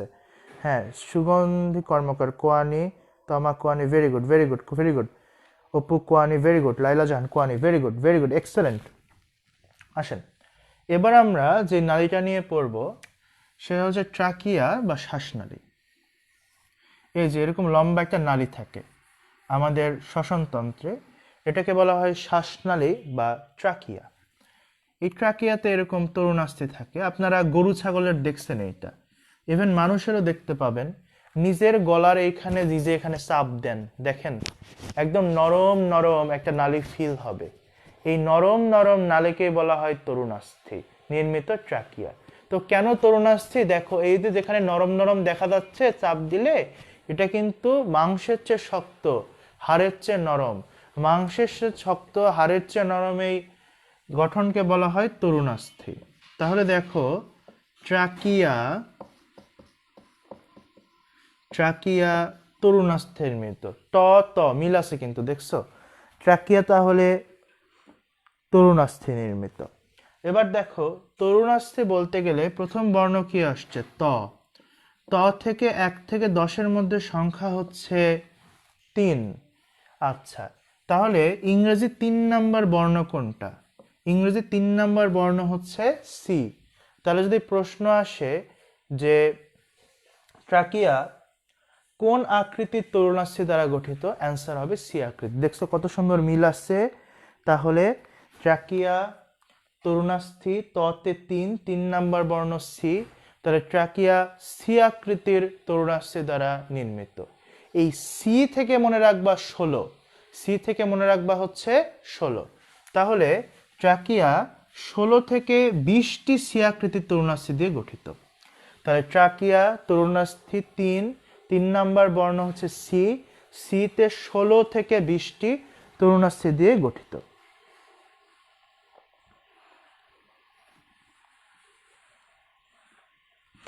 তোমার নাম বিষ্ণি অপু, তোমার নাম কিভাবে পড়বো? তোমার নাম পড়তে আমারই নিজের ভিতর খটকা খটকা লাগে। এটাই কি তোমার নাম নাকি অন্য কোনো নাম? এ বাদে যদি তোমার অন্য কোনো নাম থেকে সে দয়া করিয়া টাইপ করিয়া আমাদেরকে বাধিত করিবেন, আমরা ওই নামে আপনাকে ডাকিয়া ধন্য হইব। আচ্ছা, তাহলে কথা সেইটা না, কথা হচ্ছে 16 থেকে 20টা। এখন দেখো 16 থেকে 20 বলতে গিয়ে এখানে আসছে 1 2, এর শুরুর সংখ্যা হচ্ছে 1, এর শুরুর সংখ্যা 2। তাহলে মনে রাখবা ট্রাকিয়ার দৈর্ঘ্য হচ্ছে 1 2 অর্থাৎ 12 সেন্টিমিটার। এর শুরুর 1 নিলাম, এর শুরুর 2 নিলাম, আর 12-র শেষের সংখ্যা কত? 2। তাহলে ট্রাকিয়ার প্রস্থ হবে হচ্ছে 2 সেন্টিমিটার। দেখো একদম সব হয়ে যায় একবারে। তাহলে ট্রাকিয়া সি আকৃতির তরুণাস্থি দ্বারা নির্মিত। সি থেকে আমরা মনে রাখলাম 16 থেকে 20, এই 16 থেকে 20-এর প্রথমে 1 নিছি, তারপর 2 নিছি, তাহলে দৈর্ঘ্য হচ্ছে 12 সেন্টিমিটার, আর 2-এর লাস্টে নিছি 12, লাস্টে 2 নিছি, তাহলে এর নাম হবে 2 সেন্টিমিটার। শামীম হোসেন তোমার নাম এই যে বললাম আমি, হ্যাঁ সিতে 16, গুড, হাসিবুরাজ ধরতে পেরেছ। তাহলে দৈর্ঘ্য হবে 12 সেন্টিমিটার আর প্রস্থ হবে হচ্ছে 2 সেন্টিমিটার। আশা করি এইটা মনে রাখলে পুরোটাই মনে থাকবে। তাহলে এরকম কয়টা টেকনিক তোমাদেরকে শিখায় দিই, সেটা হচ্ছে দেখো সার্ভাইকাল কশেরুকা, তোমরা নাম শুনছো। সার্ভাইকাল বলতে গিয়ে প্রথম বর্ণ কি আসছে? দন্তস্ব। 1 থেকে 10-এর মধ্যে দন্তস্ব দিয়ে সংখ্যা কোনটা? 7। তাহলে সার্ভাইকাল কশেরুকার সংখ্যা হবে 7টা। তারপরে তোমরা শুনছো বক্ষদেশীয় কশেরুকা। বক্ষদেশীয় বলতে গেলে প্রথম বর্ণ আসছে ব। 1 থেকে 10-এর মধ্যে ব দিয়ে কোনো সংখ্যা নাই, 10-এর পর আছে 11, তারপর ব দিয়ে আছে হচ্ছে 12। তাহলে বক্ষদেশীয় কশেরুকার সংখ্যা হচ্ছে ব থেকে 12টা। তাহলে সরল প্রোটিন, সরল বলতে গিয়ে প্রথম আসছে দন্তস্ব। 1 থেকে 10-এর মধ্যে দন্তস্ব দিয়ে সংখ্যা হচ্ছে 7। তাহলে সরল প্রোটিনের সংখ্যা কয়টা হবে? 7টা। তাহলে এইভাবে আমরা অনেক কিছু মনে রাখতে পারবো। যেমন তোমাদেরকে আমি একটা ছোট্ট জিনিস শিখাই, মনে রাখবা যে হচ্ছে এককের নামের শেষে সবসময় অন বসবে। কিভাবে? দেখো স্নায়ুতন্ত্রের একক হচ্ছে নিউরন, লাস্টে কি আসছে? অন, বৃক্কের একক হচ্ছে নেফ্রন। তাহলে আমি তোমাদেরকে শিখাই দিলাম যে এককের নামের শেষে সবসময় থাকবে অন। তাহলে মাইটোকন্ড্রিয়ার একক কি হবে? মাইটোকন্ড্রিয়ন। আলোর ইংলিশ ফটো, তাহলে আলোর কণার একক কি হবে? ফোটন। মহাকর্ষ বলের ইংলিশ হচ্ছে গ্র্যাভিটি, তাহলে মহাকর্ষ বলের কণার এককের নাম হবে গ্র্যাভিটন। অস্থির ইংলিশ হচ্ছে অস্টিও, তাহলে অস্থির একক হবে অস্টিয়ন। তরুণাস্থির একক হচ্ছে ইংলিশ হচ্ছে কন্ড্রিও, তাহলে তরুণাস্থির একক হবে হচ্ছে কন্ড্রিয়ন। তাহলে এইভাবে জীবনের একক কি তাহলে? রিলেশন। পড়াশোনার একক তাহলে হচ্ছে টেনশন। আর পাপের একক পোলাপান বলে পাপন, আমি বলি না, পাপ যোগ অন, যাই হোক তোমাদের ব্যাপার সেটা। এখন একজন প্রশ্ন করছে ভাইয়া এপিগ্লটিস কি?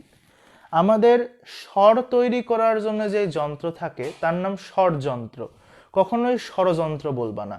বাংলা সিরিয়ালে যেটা করে সেটা ষড়যন্ত্র, আর যেটা দিয়ে আমরা কথা বলি, স্বর উচ্চারণ করি, সেটাকে বলা হয় স্বরযন্ত্র। আমাদের বডিতে দুইটা নালী পাশাপাশি থাকে, বুঝছো? একটা থাকে অন্ননালী, একটা থাকে শ্বাসনালী। এই শ্বাসনালী বা স্বরযন্ত্রের উপর যে ঢাকনা থাকে তার নাম epiglottis.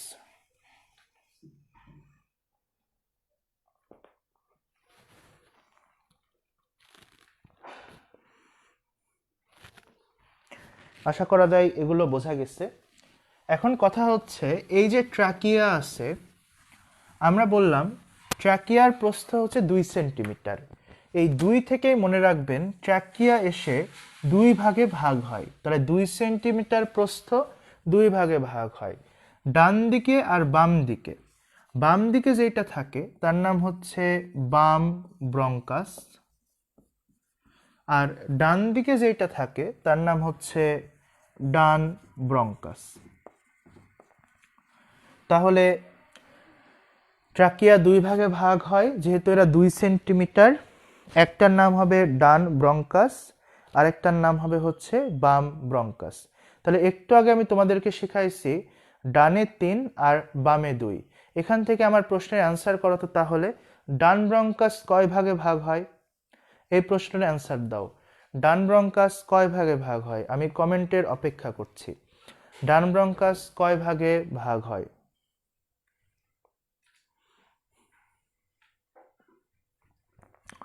Very good, very good. Neel, Sakib, good, 3টা। আচ্ছা, ফরিদুল ইসলাম 3, আরমান কবির ভেরি গুড 3, আপু 3, মাহমুদুল হাসান বলছো 3, স্নিগ্ধা তাহারিন বলছো 3, সুগন্ধি কর্মকার বলছো 3, মনিকা বর্মন বলছো 2। আচ্ছা, শাহাদাত হোসেন বলছো 3, রাসেল হোসেন বলছো 3, রাজু বলছো 3 ভাগে, ভেরি গুড। হাসান বলছো 3 ভাগে, রুকসানা বলছো 3 ভাগে। আচ্ছা, ফারহানা তাসলিম বলছো 3, সৈকত হাসান বলছো 3, দোয়েল বলছো 3, গুড। রোকসানা বলছো 3, ওকে। 3 3 3 3 3। অবুজ অপরাধী বলছো 2। আচ্ছা, সাবিকুন নাহার সাফা ভেরি গুড 3, তামিম হোসেন 3, তমা ভেরি গুড 3, দিশা বলছো 3, এক্সেলেন্ট। কারণ আমি তোমাদেরকে শিখিয়েছি যে হচ্ছে ডান ব্রঙ্কাস 3 ভাগে ভাগ হয়, কারণ ডানে হচ্ছে 3 আর বামে যেহেতু 2, তাহলে বাম ব্রঙ্কাস 2 ভাগে ভাগ হয়। তাহলে এখান থেকে আমরা বলতে পারি যে ডান ফুসফুস তাহলে 3 খণ্ডে ভাগ হয়, বাম ফুসফুস ভাগ হয় হচ্ছে 2 খণ্ডে।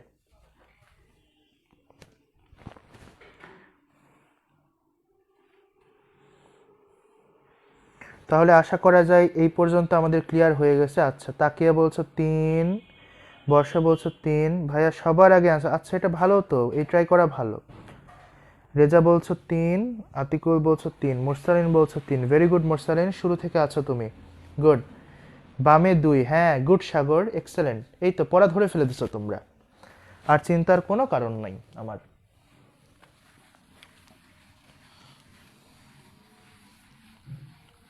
এবার আমরা যেটা নিয়ে পড়াশোনা করব সেটা হচ্ছে অক্সিজেন এবং কার্বন ডাইঅক্সাইড পরিবহন। তোমাদেরকে আমি আগে একটু শিখাইলাম, সেটা হচ্ছে অক্সিজেন যেহেতু O2, তাহলে অক্সিজেন রক্তে পরিবাহিত হয় 2 ভাবে। আর কার্বন ডাইঅক্সাইড যেহেতু O2 আর C মানে 3টা আছে, তাহলে কার্বন ডাইঅক্সাইড পরিবাহিত হয় হচ্ছে 3 ভাবে, তাহলে অক্সিজেন পরিবাহিত হয় 2 ভাবে আর কার্বন ডাইঅক্সাইড পরিবাহিত হয় হচ্ছে 3 ভাবে। তাহলে আসেন আমরা একটু একটু করে পড়ার ট্রাই করি। আমি তোমাদেরকে প্রত্যেকটার একটা করে গুরুত্বপূর্ণ পরিবহনের ভাগটা দেখায় দিচ্ছি। প্রথমে অক্সিজেনের একটা তো ভৌত দ্রবণ রূপে পরিবাহিত হয় পানির সাথে, ওটা বেশি পড়তে হবে না, বই থেকে একটু দেখে নেবেন। যেটা ইম্পর্টেন্ট অক্সিজেনের মধ্যে সেটা হচ্ছে হিমোগ্লোবিনের সাথে। হিমোগ্লোবিনের সাথে তো দেখো হিমোগ্লোবিন, হিমোগ্লোবিন, তাহলে দেখেন এখানে কিন্তু 2টা সিলেবল আছে বা 2টা পার্ট আছে এই শব্দের। একটা পার্ট হচ্ছে হিম আর একটা পার্ট হচ্ছে গ্লোবিন। তাহলে হিমোগ্লোবিনের 2টা অংশ, একটা হচ্ছে হিম অংশ আর একটা হচ্ছে গ্লোবিন অংশ। তো মনে রাখবা যে এর হিম অংশটা আর গ্লোবিন অংশটা কিভাবে থাকে সেটা আমি ছবি দেখাই তাহলেই মনে থাকবে। সেটা হচ্ছে হিমটা থাকে এইভাবে কেন্দ্রে, এই কেন্দ্রে থাকে হচ্ছে হিম, এই কেন্দ্রে দেখো এই কর্নারে একটা গ্লোবিন, এই কর্নারে একটা গ্লোবিন, এই কর্নারে একটা গ্লোবিন, এই কর্নারে একটা গ্লোবিন, এইভাবে 4 কর্নারে 4টা গ্লোবিন থাকে।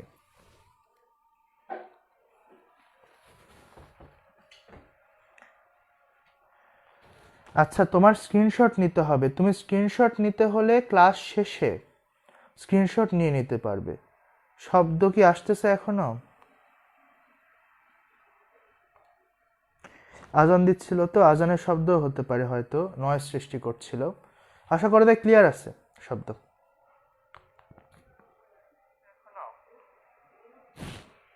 না ক্লিয়ার আছে, সমস্যা নেই। আচ্ছা তাহলে আমরা বললাম যে 4টা কর্নারে এরকম 4টা গ্লোবিন থাকে। তাহলে দেখো এখানে একটা অক্সিজেন থাকতে পারবে, এখানে একটা অক্সিজেন থাকতে পারবে, এখানে একটা অক্সিজেন থাকতে পারবে, এই কর্নারে আরেকটা অক্সিজেন থাকতে পারবে। তাহলে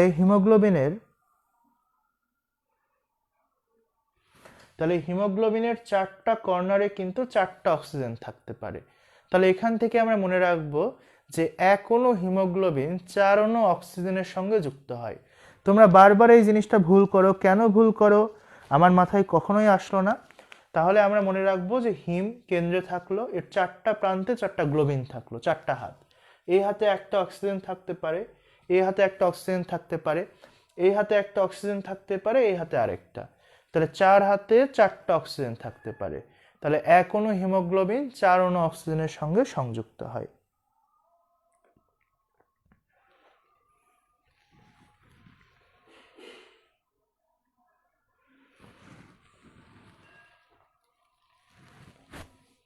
তাহলে দেখো আমরা যখন হিমোগ্লোবিনের সঙ্গে অক্সিজেনের বিক্রিয়াটা করব, তাহলে হিমোগ্লোবিনকে 4 দিতে হবে কারণ এর কম্পোনেন্ট 4টা, এর সঙ্গে 4 অণু অক্সিজেন তাহলে যুক্ত হবে 4O2, তাহলে বিক্রিয়াটা সমতা করলে হয় 4HbO2।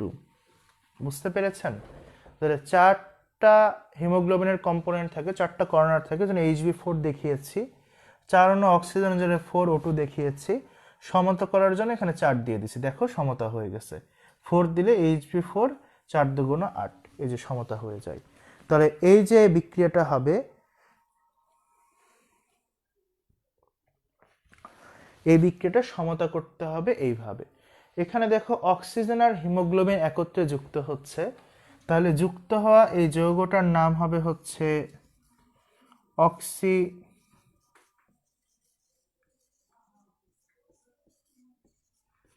হিমোগ্লোবিন। তাহলে অক্সিজেন এবং হিমোগ্লোবিন মিলে যেটা তৈরি করবে তার নাম হবে হচ্ছে অক্সি হিমোগ্লোবিন।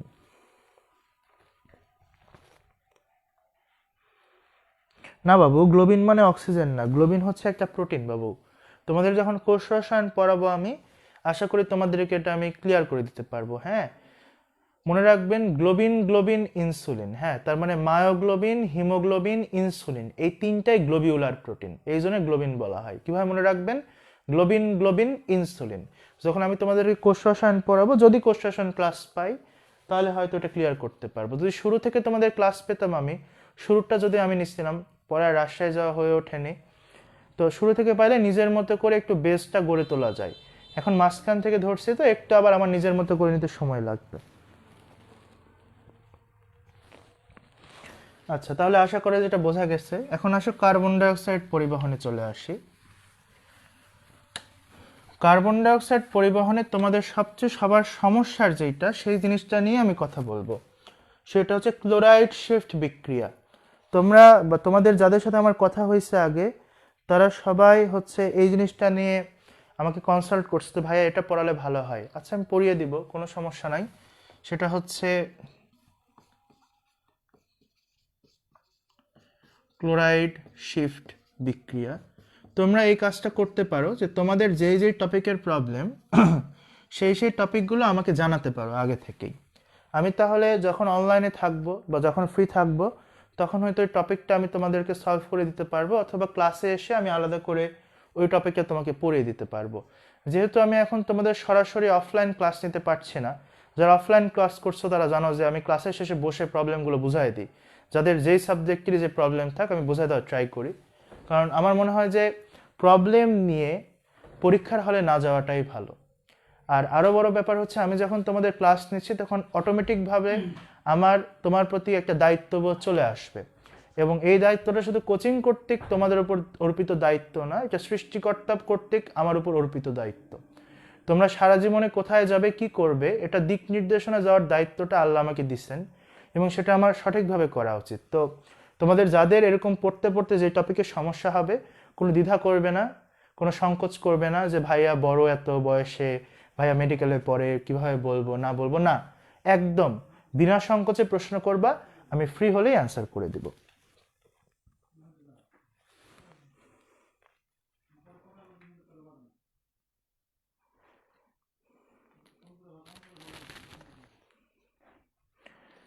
তো আসেন আমরা ক্লোরাইড শিফট বিক্রিয়া নিয়ে একটু পড়াশোনা করি। সেটা হচ্ছে, আমরা আগে বডিকে দুই ভাগে ভাগ করে নিলাম, বা বডির কম্পোনেন্টকে। এক সাইডে রাখলাম হচ্ছে আমরা প্লাজমা, আরেক সাইডে রাখলাম হচ্ছে লোহিত রক্তকণিকা, অর্থাৎ হচ্ছে আরবিসি। তো প্লাজমাতেও কিন্তু প্রচুর পরিমাণে পানি থাকে, লোহিত রক্তকণিকাতেও প্রচুর পরিমাণে পানি থাকে। আচ্ছা, এফবি অ্যাকাউন্টের নাম কি? আমি ওটাকে ট্যাগ করে দিচ্ছি যদি পারি, দেখি।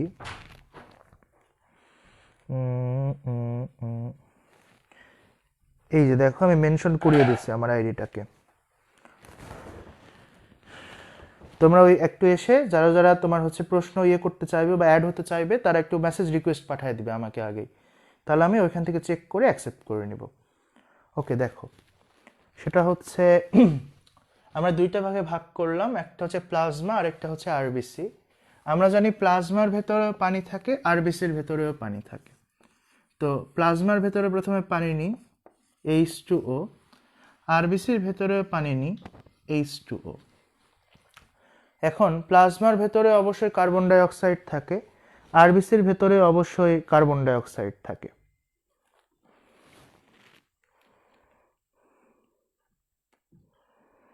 আচ্ছা, ঠিক আছে। হ্যাঁ, আমি আমার আইডি ওখানে ট্যাগ করে দিছি, রাশিদ নাইব সিজান, দেখো কমেন্টে চেক করো, আমি দিয়ে দিছি। তাহলে প্লাজমাতেও পানি থাকে H2O, আরবিসিতেও পানি থাকে। এই পানির সঙ্গে কার্বন ডাই অক্সাইড বিক্রিয়া করবে, এইখানকার পানির সঙ্গেও কার্বন ডাই অক্সাইড বিক্রিয়া করবে। এখানে বিক্রিয়া করে অবশ্যই তৈরি করবে কার্বনিক অ্যাসিড, এখানে বিক্রিয়া করে তৈরি করবে হচ্ছে কার্বনিক অ্যাসিড। এখন কথা হচ্ছে, এই বিক্রিয়াটাতে একটা প্রভাবক কাজ করবে। আচ্ছা বাবা, ওগুলো চেক করে নিব, সমস্যা নেই, ক্লাস শেষে দিয়ে দিব। ওকে ওকে ওকে ওকে, এটা নিয়ে পরে কথা বলবো আমরা আবার। তাহলে এখানে কার্বন ডাইঅক্সাইডের পানি মিলে কার্বনিক অ্যাসিড গঠন করবে, এখানেও কার্বন ডাইঅক্সাইড এবং পানি মিলে কার্বনিক অ্যাসিড তৈরি করবে, কিন্তু এই বিক্রিয়াতে একটা প্রভাবক কাজ করে। তো কথা হচ্ছে, ভাইয়া প্রভাবক কি? তোমাদের কি কারো রাতে ঘুমের মধ্যে হাঁটার অভ্যেস আছে? যদি রাতে ঘুমের মধ্যে হাঁটার অভ্যেস থাকে তাহলে বলতে পারো, কোনো সমস্যা নাই, আমরাই তো।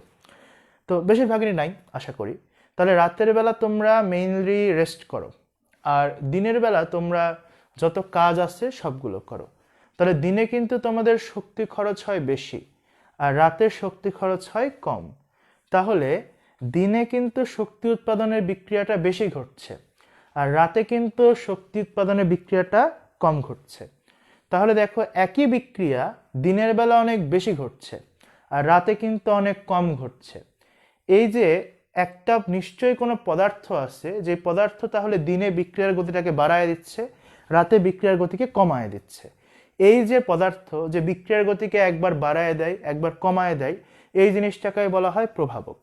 যদি বিক্রিয়ার গতিকে সে বাড়ায় তার নাম হবে ধনাত্মক প্রভাবক, যদি বিক্রিয়ার গতিকে সে কমায় তাহলে তার নাম হবে হচ্ছে ঋণাত্মক প্রভাবক।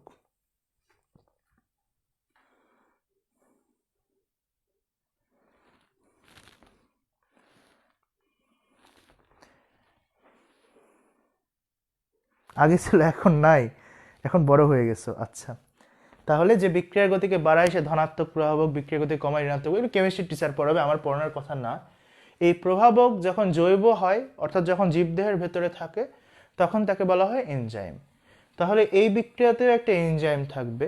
সহজ কথায় বলে দিই, এই বিক্রিয়ায় যে এনজাইমটা কাজ করে তার নাম হচ্ছে কার্বনিক অ্যানহাইড্রেস।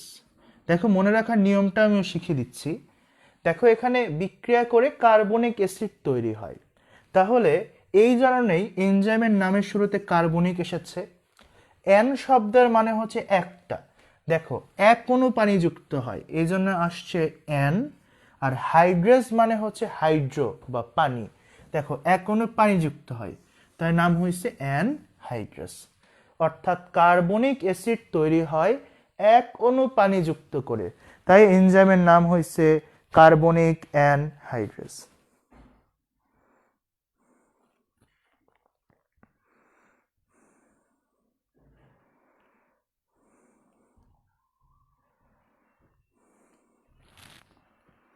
তাহলে আমরা এইভাবে মনে রাখবো এটা যে কার্বনিক অ্যাসিড তৈরি হচ্ছে এক অণু পানি যুক্ত করে, তাই কার্বনিক অ্যানহাইড্রেস। এখন কথা হচ্ছে কোথায় কার্বনিক অ্যাসিড কার্বনিক অ্যানহাইড্রেস বেশি থাকে, কোথায় কার্বনিক অ্যানহাইড্রেস কম থাকে। আপনাদেরকে একটা টেকনিক শেখায় দিই, মনে রাখবেন নাম বড় যার গঠন ছোট তার। তাহলে কি মনে রাখবেন, নাম বড় যার গঠন ছোট তার, ওই যে ওই টাইপের কথা, খালি কলসি বাজে বেশি ওই টাইপের। তাহলে নাম বড় যার গঠন ছোট তার। যেমন দেখো পিউরিন, পিউরিন নামটা ছোট তাহলে পিউরিনের আকার কেমন হবে, বড়। পাইরিমিডিন নাম বড় তাহলে পাইরিমিডিনের আকার হবে ছোট। আরেকটা বলি করটি আর করটিকা, করটি নামটা ছোট তাহলে করটির আকারটা হবে বড়, করটিকা নাম বড় তাহলে করটিকার আকারটা হবে হচ্ছে ছোট। এই পুরোটাকে বলা হয় করটি আর এইটুকে বলা হয় করটিকা। নাম বড় যার গঠন ছোট তার। যেমন দেখো ফিজিক্সে তোমরা পাবা যে ফিশন আর ফিউশন, ফিশন নাম ছোট তাহলে ফিশনে শক্তি পাওয়া যায় বেশি, ফিউশন নাম বড় তাহলে ফিউশনে শক্তি পাওয়া যায় কম। আবার তোমরা পাবা মূল একক আর মৌলিক একক, মূল শব্দ ছোট তাহলে কিন্তু মূল এককের সংখ্যা বেশি, মৌলিক নামটা বড় তাহলে মৌলিক এককের সংখ্যা হচ্ছে কম।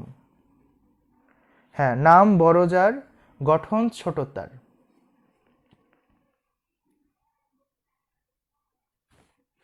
নাম বড় যার গঠন ছোট তার। দেখো পিউরিন নাম ছোট তাই পিউরিনের আকারটা হয় বড়, পাইরিমিডিন নাম বড় তাহলে পাইরিমিডিনের আকারটা হয় ছোট। করটি, করটি নাম ছোট তাই করটির আকারটা হয় বড়, করটিকা নাম বড় তাই করটিকার আকার হয় ছোট। আবার দেখো আমরা এখান থেকে বলতে পারি আরো অনেক, যে ফিজিক্সে তোমরা পেয়েছো ফিউশন আর ফিশন, ফিউশন নাম বড় তাহলে ফিউশনে শক্তি পাওয়া যায় কম, ফিশন নাম ছোট তাহলে ফিশনে শক্তি পাওয়া যায় বেশি। তোমরা পড়ছো ক্রিস্টালয়েড আর কলয়েড, ক্রিস্টালয়েড নাম বড় তাহলে ক্রিস্টালয়েড কণার আকার ছোট, কলয়েড নাম ছোট তাহলে কলয়েড কণার আকার হচ্ছে বড়। ফিজিক্সে তোমরা পেয়েছো মূল একক আর মৌলিক একক, মূল নামটা ছোট অর্থাৎ মূল এককের সংখ্যা বেশি, মৌলিক নাম বড় তাহলে মৌলিক এককের সংখ্যা হচ্ছে কম। অর্থাৎ নাম বড় যার গঠন ছোট তার। এখানে দেখো আমরা পেয়েছি প্লাজমা আর পেয়েছি আরবিসি। এই প্লাজমা আর আরবিসির মধ্যে নাম বড় কার? প্লাজমার। আর নাম ছোট হচ্ছে, হ্যাঁ, ছোট সাপের বড় বিষ, এক্স্যাক্টলি। তাহলে এখানে নাম বড় কিন্তু প্লাজমার, নাম ছোট আরবিসির। তাহলে আরবিসির যেহেতু নাম ছোট, তাহলে আরবিসিতে কার্বনিক অ্যানহাইড্রেজের পরিমাণ থাকবে বেশি। আর প্লাজমার যেহেতু নাম বড়, তাহলে প্লাজমাতে কার্বনিক অ্যানহাইড্রেজের মানটা থাকবে হচ্ছে কম। তাহলে প্লাজমাতে কার্বনিক অ্যানহাইড্রেজের মান কম থাকে, আরবিসিতে কার্বনিক অ্যানহাইড্রেজের পরিমাণটা বেশি থাকে, কারণ ওই যে বললাম নাম বড় যার গঠন ছোট তার। এখন দেখো, এখানে যেহেতু প্রভাবক কম থাকে, তাহলে এখানে বিক্রিয়াও কম হয়, তাহলে এখানে কার্বনিক অ্যাসিড কম পরিমাণে উৎপন্ন হবে। এখানে যেহেতু প্রভাবক বেশি থাকে, তাহলে এখানে বিক্রিয়া বেশি হয়, তাহলে এখানে কার্বনিক অ্যাসিড বেশি উৎপন্ন হবে। তাহলে প্লাজমাতে কার্বনিক অ্যাসিড থাকে কম, এখানে কার্বনিক অ্যাসিড থাকে বেশি। আবারও দেখো, নাম বড় যার গঠন ছোট তার, প্লাজমা নাম বড় তাই এখানে কার্বনিক অ্যাসিড কম, আরবিসির নাম ছোট তাই এখানে কার্বনিক অ্যাসিড বেশি। হ্যাঁ, আরও একটা অধ্যায়ের আমি টপিকগুলো বলে দিব, ওগুলো পড়ে নিবা তাহলেই হবে। যেটা বেশি ইম্পর্টেন্ট, যেটা বেশি কঠিন, সেগুলো আমি পড়িয়ে দেবো এভাবে। আচ্ছা, এবার দেখো, এই কার্বনিক অ্যাসিড ভেঙে তৈরি হয় হচ্ছে H2CO3। যদি আমরা ভাঙি তাহলে আমরা পাই হচ্ছে H প্লাস আর HCO3 মাইনাস। এখানেও তাহলে আমরা পাবো হচ্ছে H2CO3 ভেঙে H প্লাস আর HCO3 মাইনাস। তাহলে এখানে যেহেতু কার্বনিক অ্যাসিডের পরিমাণ কম থাকে, তাহলে এখানে HCO3 এর পরিমাণ কম থাকবে। এখানে যেহেতু কার্বনিক অ্যাসিডের পরিমাণ বেশি থাকে, এখানে তাহলে HCO3 এর পরিমাণটাও বেশি থাকবে। আরে নাম ছোট কিভাবে হলো? আরবিসি নাম ছোট না? ছোট করে তো আরবিসি বলছি আমি, ওই জন্যই। নাম কিভাবে ছোট হলো? এখানে আরবিসি লিখছি না, আরবিসি নামটা তো ছোটই। তোমাকে রেড ব্লাড সেলকে আমি লিখতে বলছি, আমি তোমাকে আরবিসি লিখতে বলছি। মোহাম্মদ রাসেল হোসেন, সরল করে জিনিসগুলো ভাবা শেখো, জটিল করে ভাবার দরকার নাই।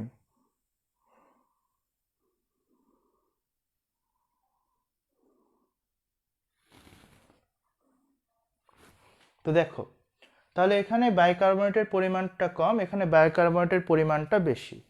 তাহলে এখানে বাইকার্বনেটের পরিমাণ বেশি, দ্যাট মিনস এখানে বাইকার্বনেটের হচ্ছে উচ্চ ঘনত্ব, আর এখানে তাহলে বাইকার্বনেটের নিম্ন ঘনত্ব। পদার্থ সবসময় উচ্চ ঘনত্বের স্থান থেকে নিম্ন ঘনত্বের স্থানের দিকে যায়।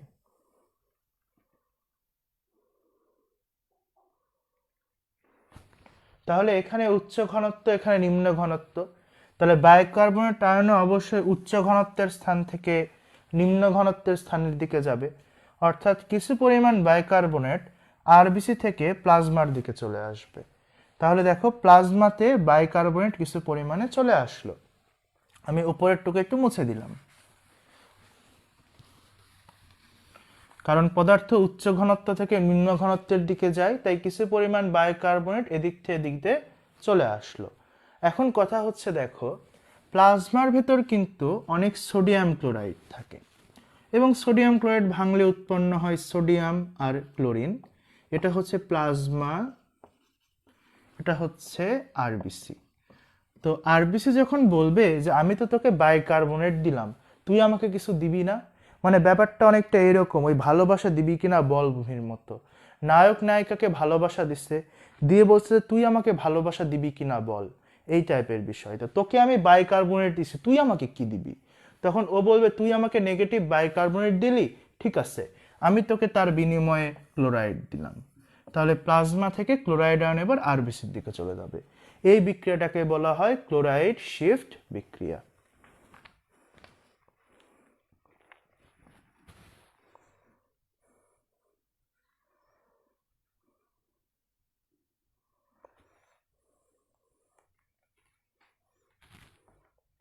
আশা করি আপনারা বুঝতে পারছেন পুরো ঘটনাটাই। তাহলে ভালোবাসা দিবি কিনা বল মুভির মতো, একজন প্রথমে ভালোবাসা দিবে, তখন দিয়ে বলবে তুইও আমাকে তাহলে ভালোবাসা দে, এরকম করে তখন ক্লোরাইড আয়ন দিবে। আশা করি বোঝা গেছে এই বিষয়টা, এটাই ক্লোরাইড শিফট। এখন আসেন আরেকটা নতুন টপিক পড়াবো আপনাদেরকে এখন, খুবই ইম্পর্টেন্ট টপিক এটা, এই জন্যই পড়াবো। আমি আপনাদেরকে পড়াবো হচ্ছে সাইনোসাইটিস।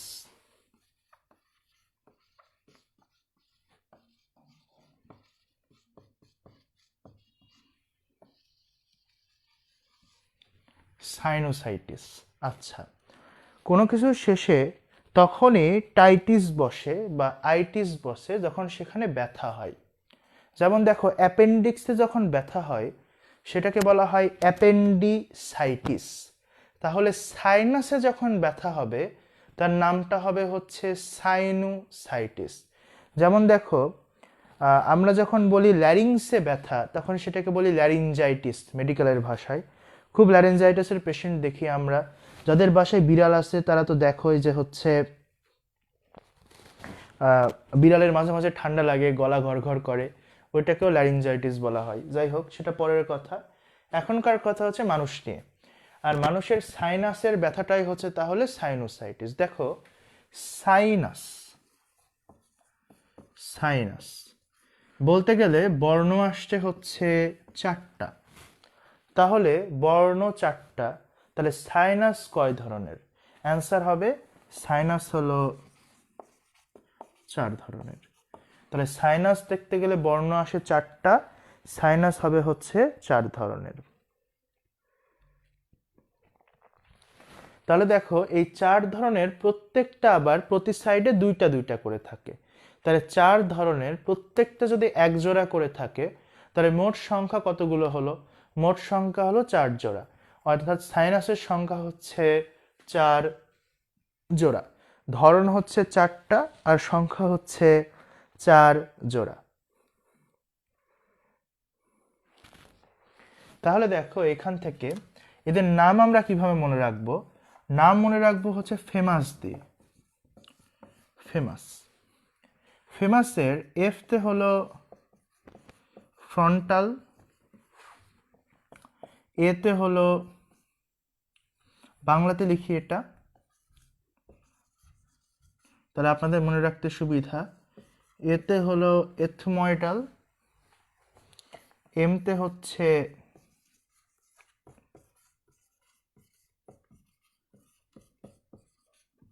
ম্যাক্সিলারি, আর এসতে হচ্ছে,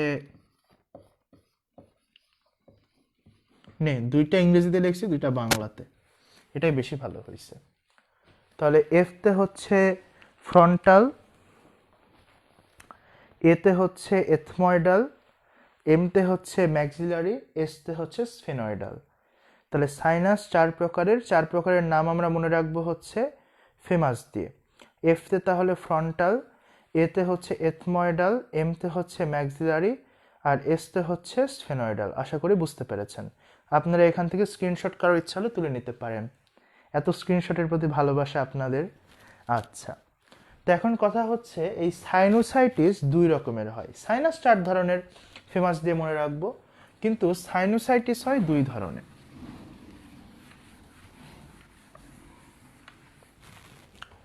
সাইনোসাইটিস হয় 2 ধরনের।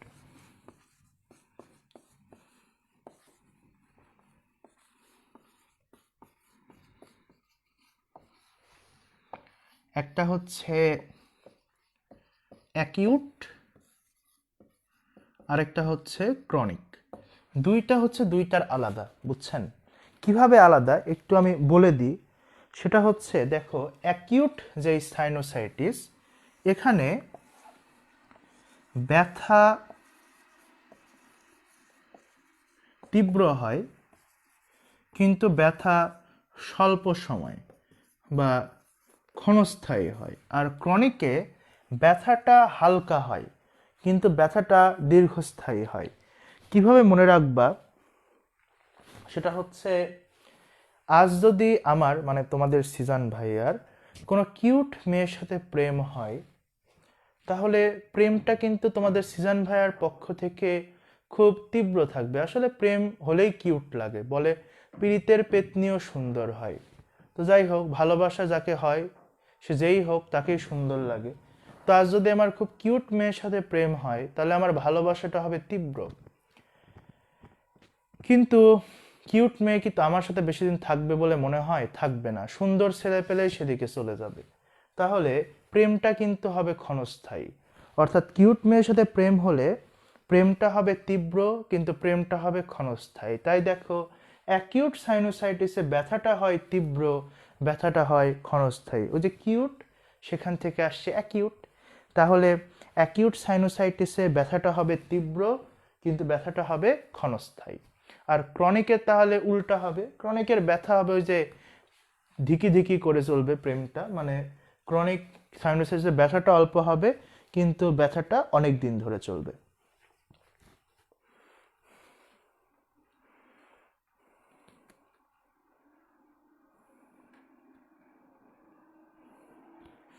আশা করা যায় বোঝা গেছে। আমরা শ্বসন চ্যাপ্টার থেকে মূলত এই টপিকগুলোই পড়ব।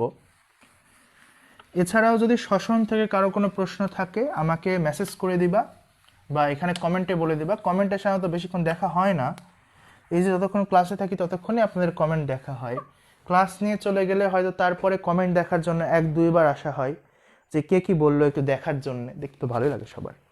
তো এছাড়া আসা হয় না। তো আপনারা আমাকে প্রশ্নগুলো মেসেজ করে দিতে পারেন। আমি যখনই সময় পাবো হয়তো বসে আপনাকে বুঝিয়ে দেব, বা খাতায় লিখেও যদি বোঝাতে হয় আমি চেষ্টা করবো বুঝিয়ে দেওয়ার। শ্বসন চ্যাপ্টার থেকে মূলত এইগুলোই পড়বেন। এখন এরপরে যে চ্যাপ্টারটা আছে বর্জ্য নিষ্কাশন, এই বর্জ্য নিষ্কাশন থেকে কি কি পড়তে হবে সেটা আমি একটু বলে দিচ্ছি। এগুলো আপনারা মন দিয়ে আমল করবেন। তুলনামূলকভাবে শ্বসন চ্যাপ্টারের চেয়ে বর্জ্য নিষ্কাশন চ্যাপ্টারটা অনেক অনেক অনেক অনেক অনেক সহজ, এবং এটা আপনারা নিজেরাই পড়তে পারেন। তবু নিজেরা পড়তে গিয়ে সমস্যা হলে তখন সরাসরি আমার শরণাপন্ন হবেন। আমি আপনাদের ইনশাল্লাহ ওইটার সলভ করে দিব। এবার আপনাদেরকে আমি ওই টপিকগুলো বলে দিই। প্রথমে নেফ্রনের গঠন পড়বা এই চ্যাপ্টার থেকে, নেফ্রনের গঠন। তারপর পড়বা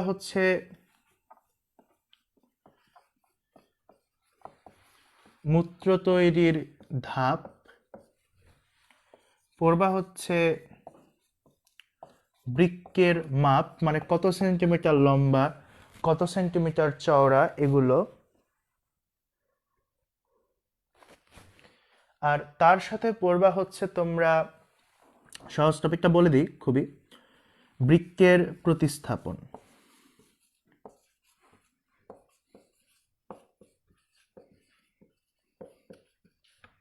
তাহলে এই কয়টা জিনিস পড়বেন। নেফ্রনের গঠন পড়বেন, মূত্র তৈরির ধাপ পড়বেন, বৃক্কের মাপ পড়বেন, আর এখান থেকে পড়বেন বৃক্কের প্রতিস্থাপন। তো মূত্র তৈরির ধাপ থেকে নামগুলো পড়বেন, হেডিংগুলো পড়বেন, আর কোথায় কোন আয়নটা ক্ষরণ হয় এটা একটু পড়বেন। আপনাদের তো বই দাগায় দেওয়ার সেরকম সংস্কৃতি নাই, যদি সম্ভব হয় এটা দেওয়া হবে। আর যাদের যাদের প্রবলেম তারা আমার সাথে যোগাযোগ করে ফেলবে, আমি ইনশাল্লাহ ওখানে ওটার সলভ করে দেওয়ার ট্রাই করব যখন সময় পাবো। এখন যদি আর কারো কোনো প্রশ্ন থাকে সেটা আমাকে করতে পারো, আমি তার প্রশ্নের অ্যান্সার দেওয়ার ট্রাই করব। অ্যাডমিশন নিয়ে যদি কিছু জানার থাকে, হ্যাঁ অবশ্যই করবে বাবু, কোনো সমস্যা নেই। বা তোমাদের এই সাবজেক্টে যদি কোনো প্রশ্ন থাকে আমাকে করতে পারো, আমি আসি 2-3 মিনিট আরও।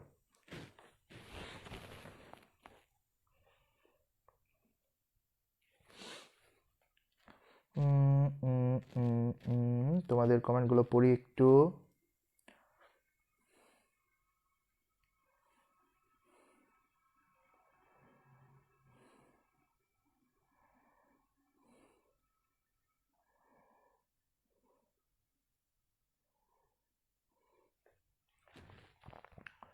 আগের কমেন্টগুলো কই হারায় গেল?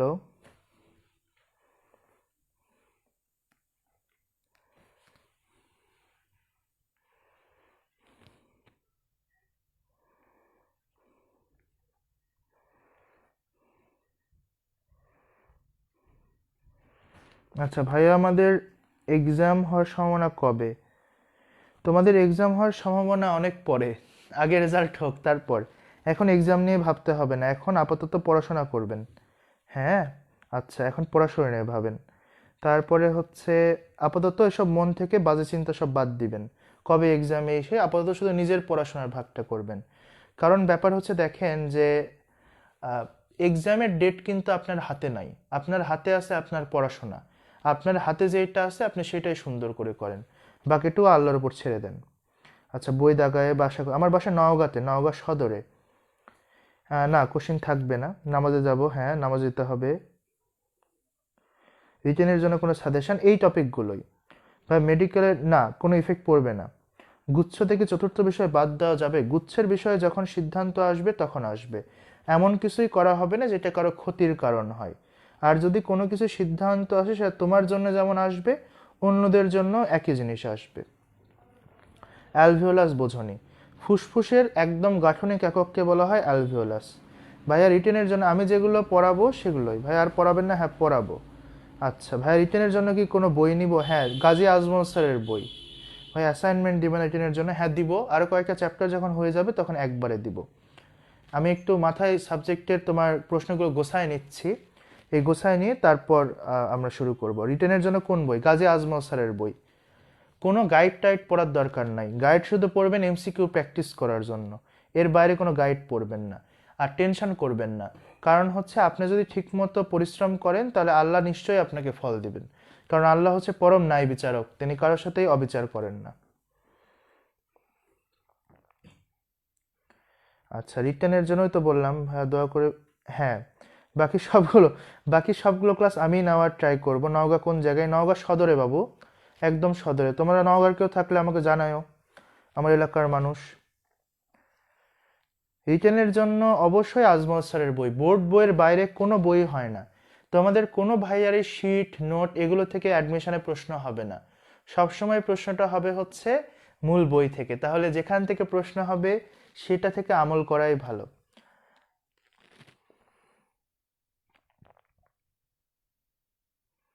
হ্যাঁ, বই দাগায় দেওয়া যেতে পারে। রেজাল্টের জন্য নাকি মার্ক থাকবে মেডিকেল ভর্তিতে? আচ্ছা, এখন তো এই পর্যন্ত তো এই সংক্রান্ত সিদ্ধান্ত আসেনি। সবচেয়ে বড় কথা বলি, সেটা হচ্ছে দেখো, তোমরা অযথা কোনো নিউজ পোর্টালের খবর বিশ্বাস করবা না। কারণ আজ থেকে কয়েক মাস আগে তোমাদের যখন ওই বোর্ড এক্সামের কথা ছিল, তখন কিন্তু তোমাদের বোর্ড এক্সামের কথা বলে অনেকবার অনেকবার অনেকবার তোমাদেরকে ঘোরানো হয়েছে অনেক নিউজ পোর্টাল থেকে মিথ্যা মিথ্যা তথ্য দিয়ে। তাই ওদেরকে বিশ্বাস করবা না। Thank you Safa. অফলাইন কবে থেকে হতে পারে? বলতে পারি না বাবু। নিয়ামতপুর, আমি আছি। আচ্ছা গুড, তুমি আছো? আচ্ছা, ভেরি গুড। তাহলে আজ আমরা টাটা বাই বাই করি। যার যার সমস্যা হবে সেটা আমাকে বলবেন, আমরা সলভ করার ট্রাই করব ইনশাল্লাহ। পরবর্তীতে আমরা আবার দেখা করব এবং সেই দিন আমরা নওগাঁ বা রওশন জান্নাত, ওকে একই এলাকার মানুষ তাহলে আমরা। আচ্ছা, দাগানবের পিডিএফ দেওয়ার ট্রাই করব। আমি তোমাদের কোচিংয়ের সাথে কথা বলি, যদি সম্ভব হয় দেওয়ার ট্রাই করব। আচ্ছা ঠিক আছে, ভালো থাকো সবাই। হ্যাঁ, সালামু আলাইকুম।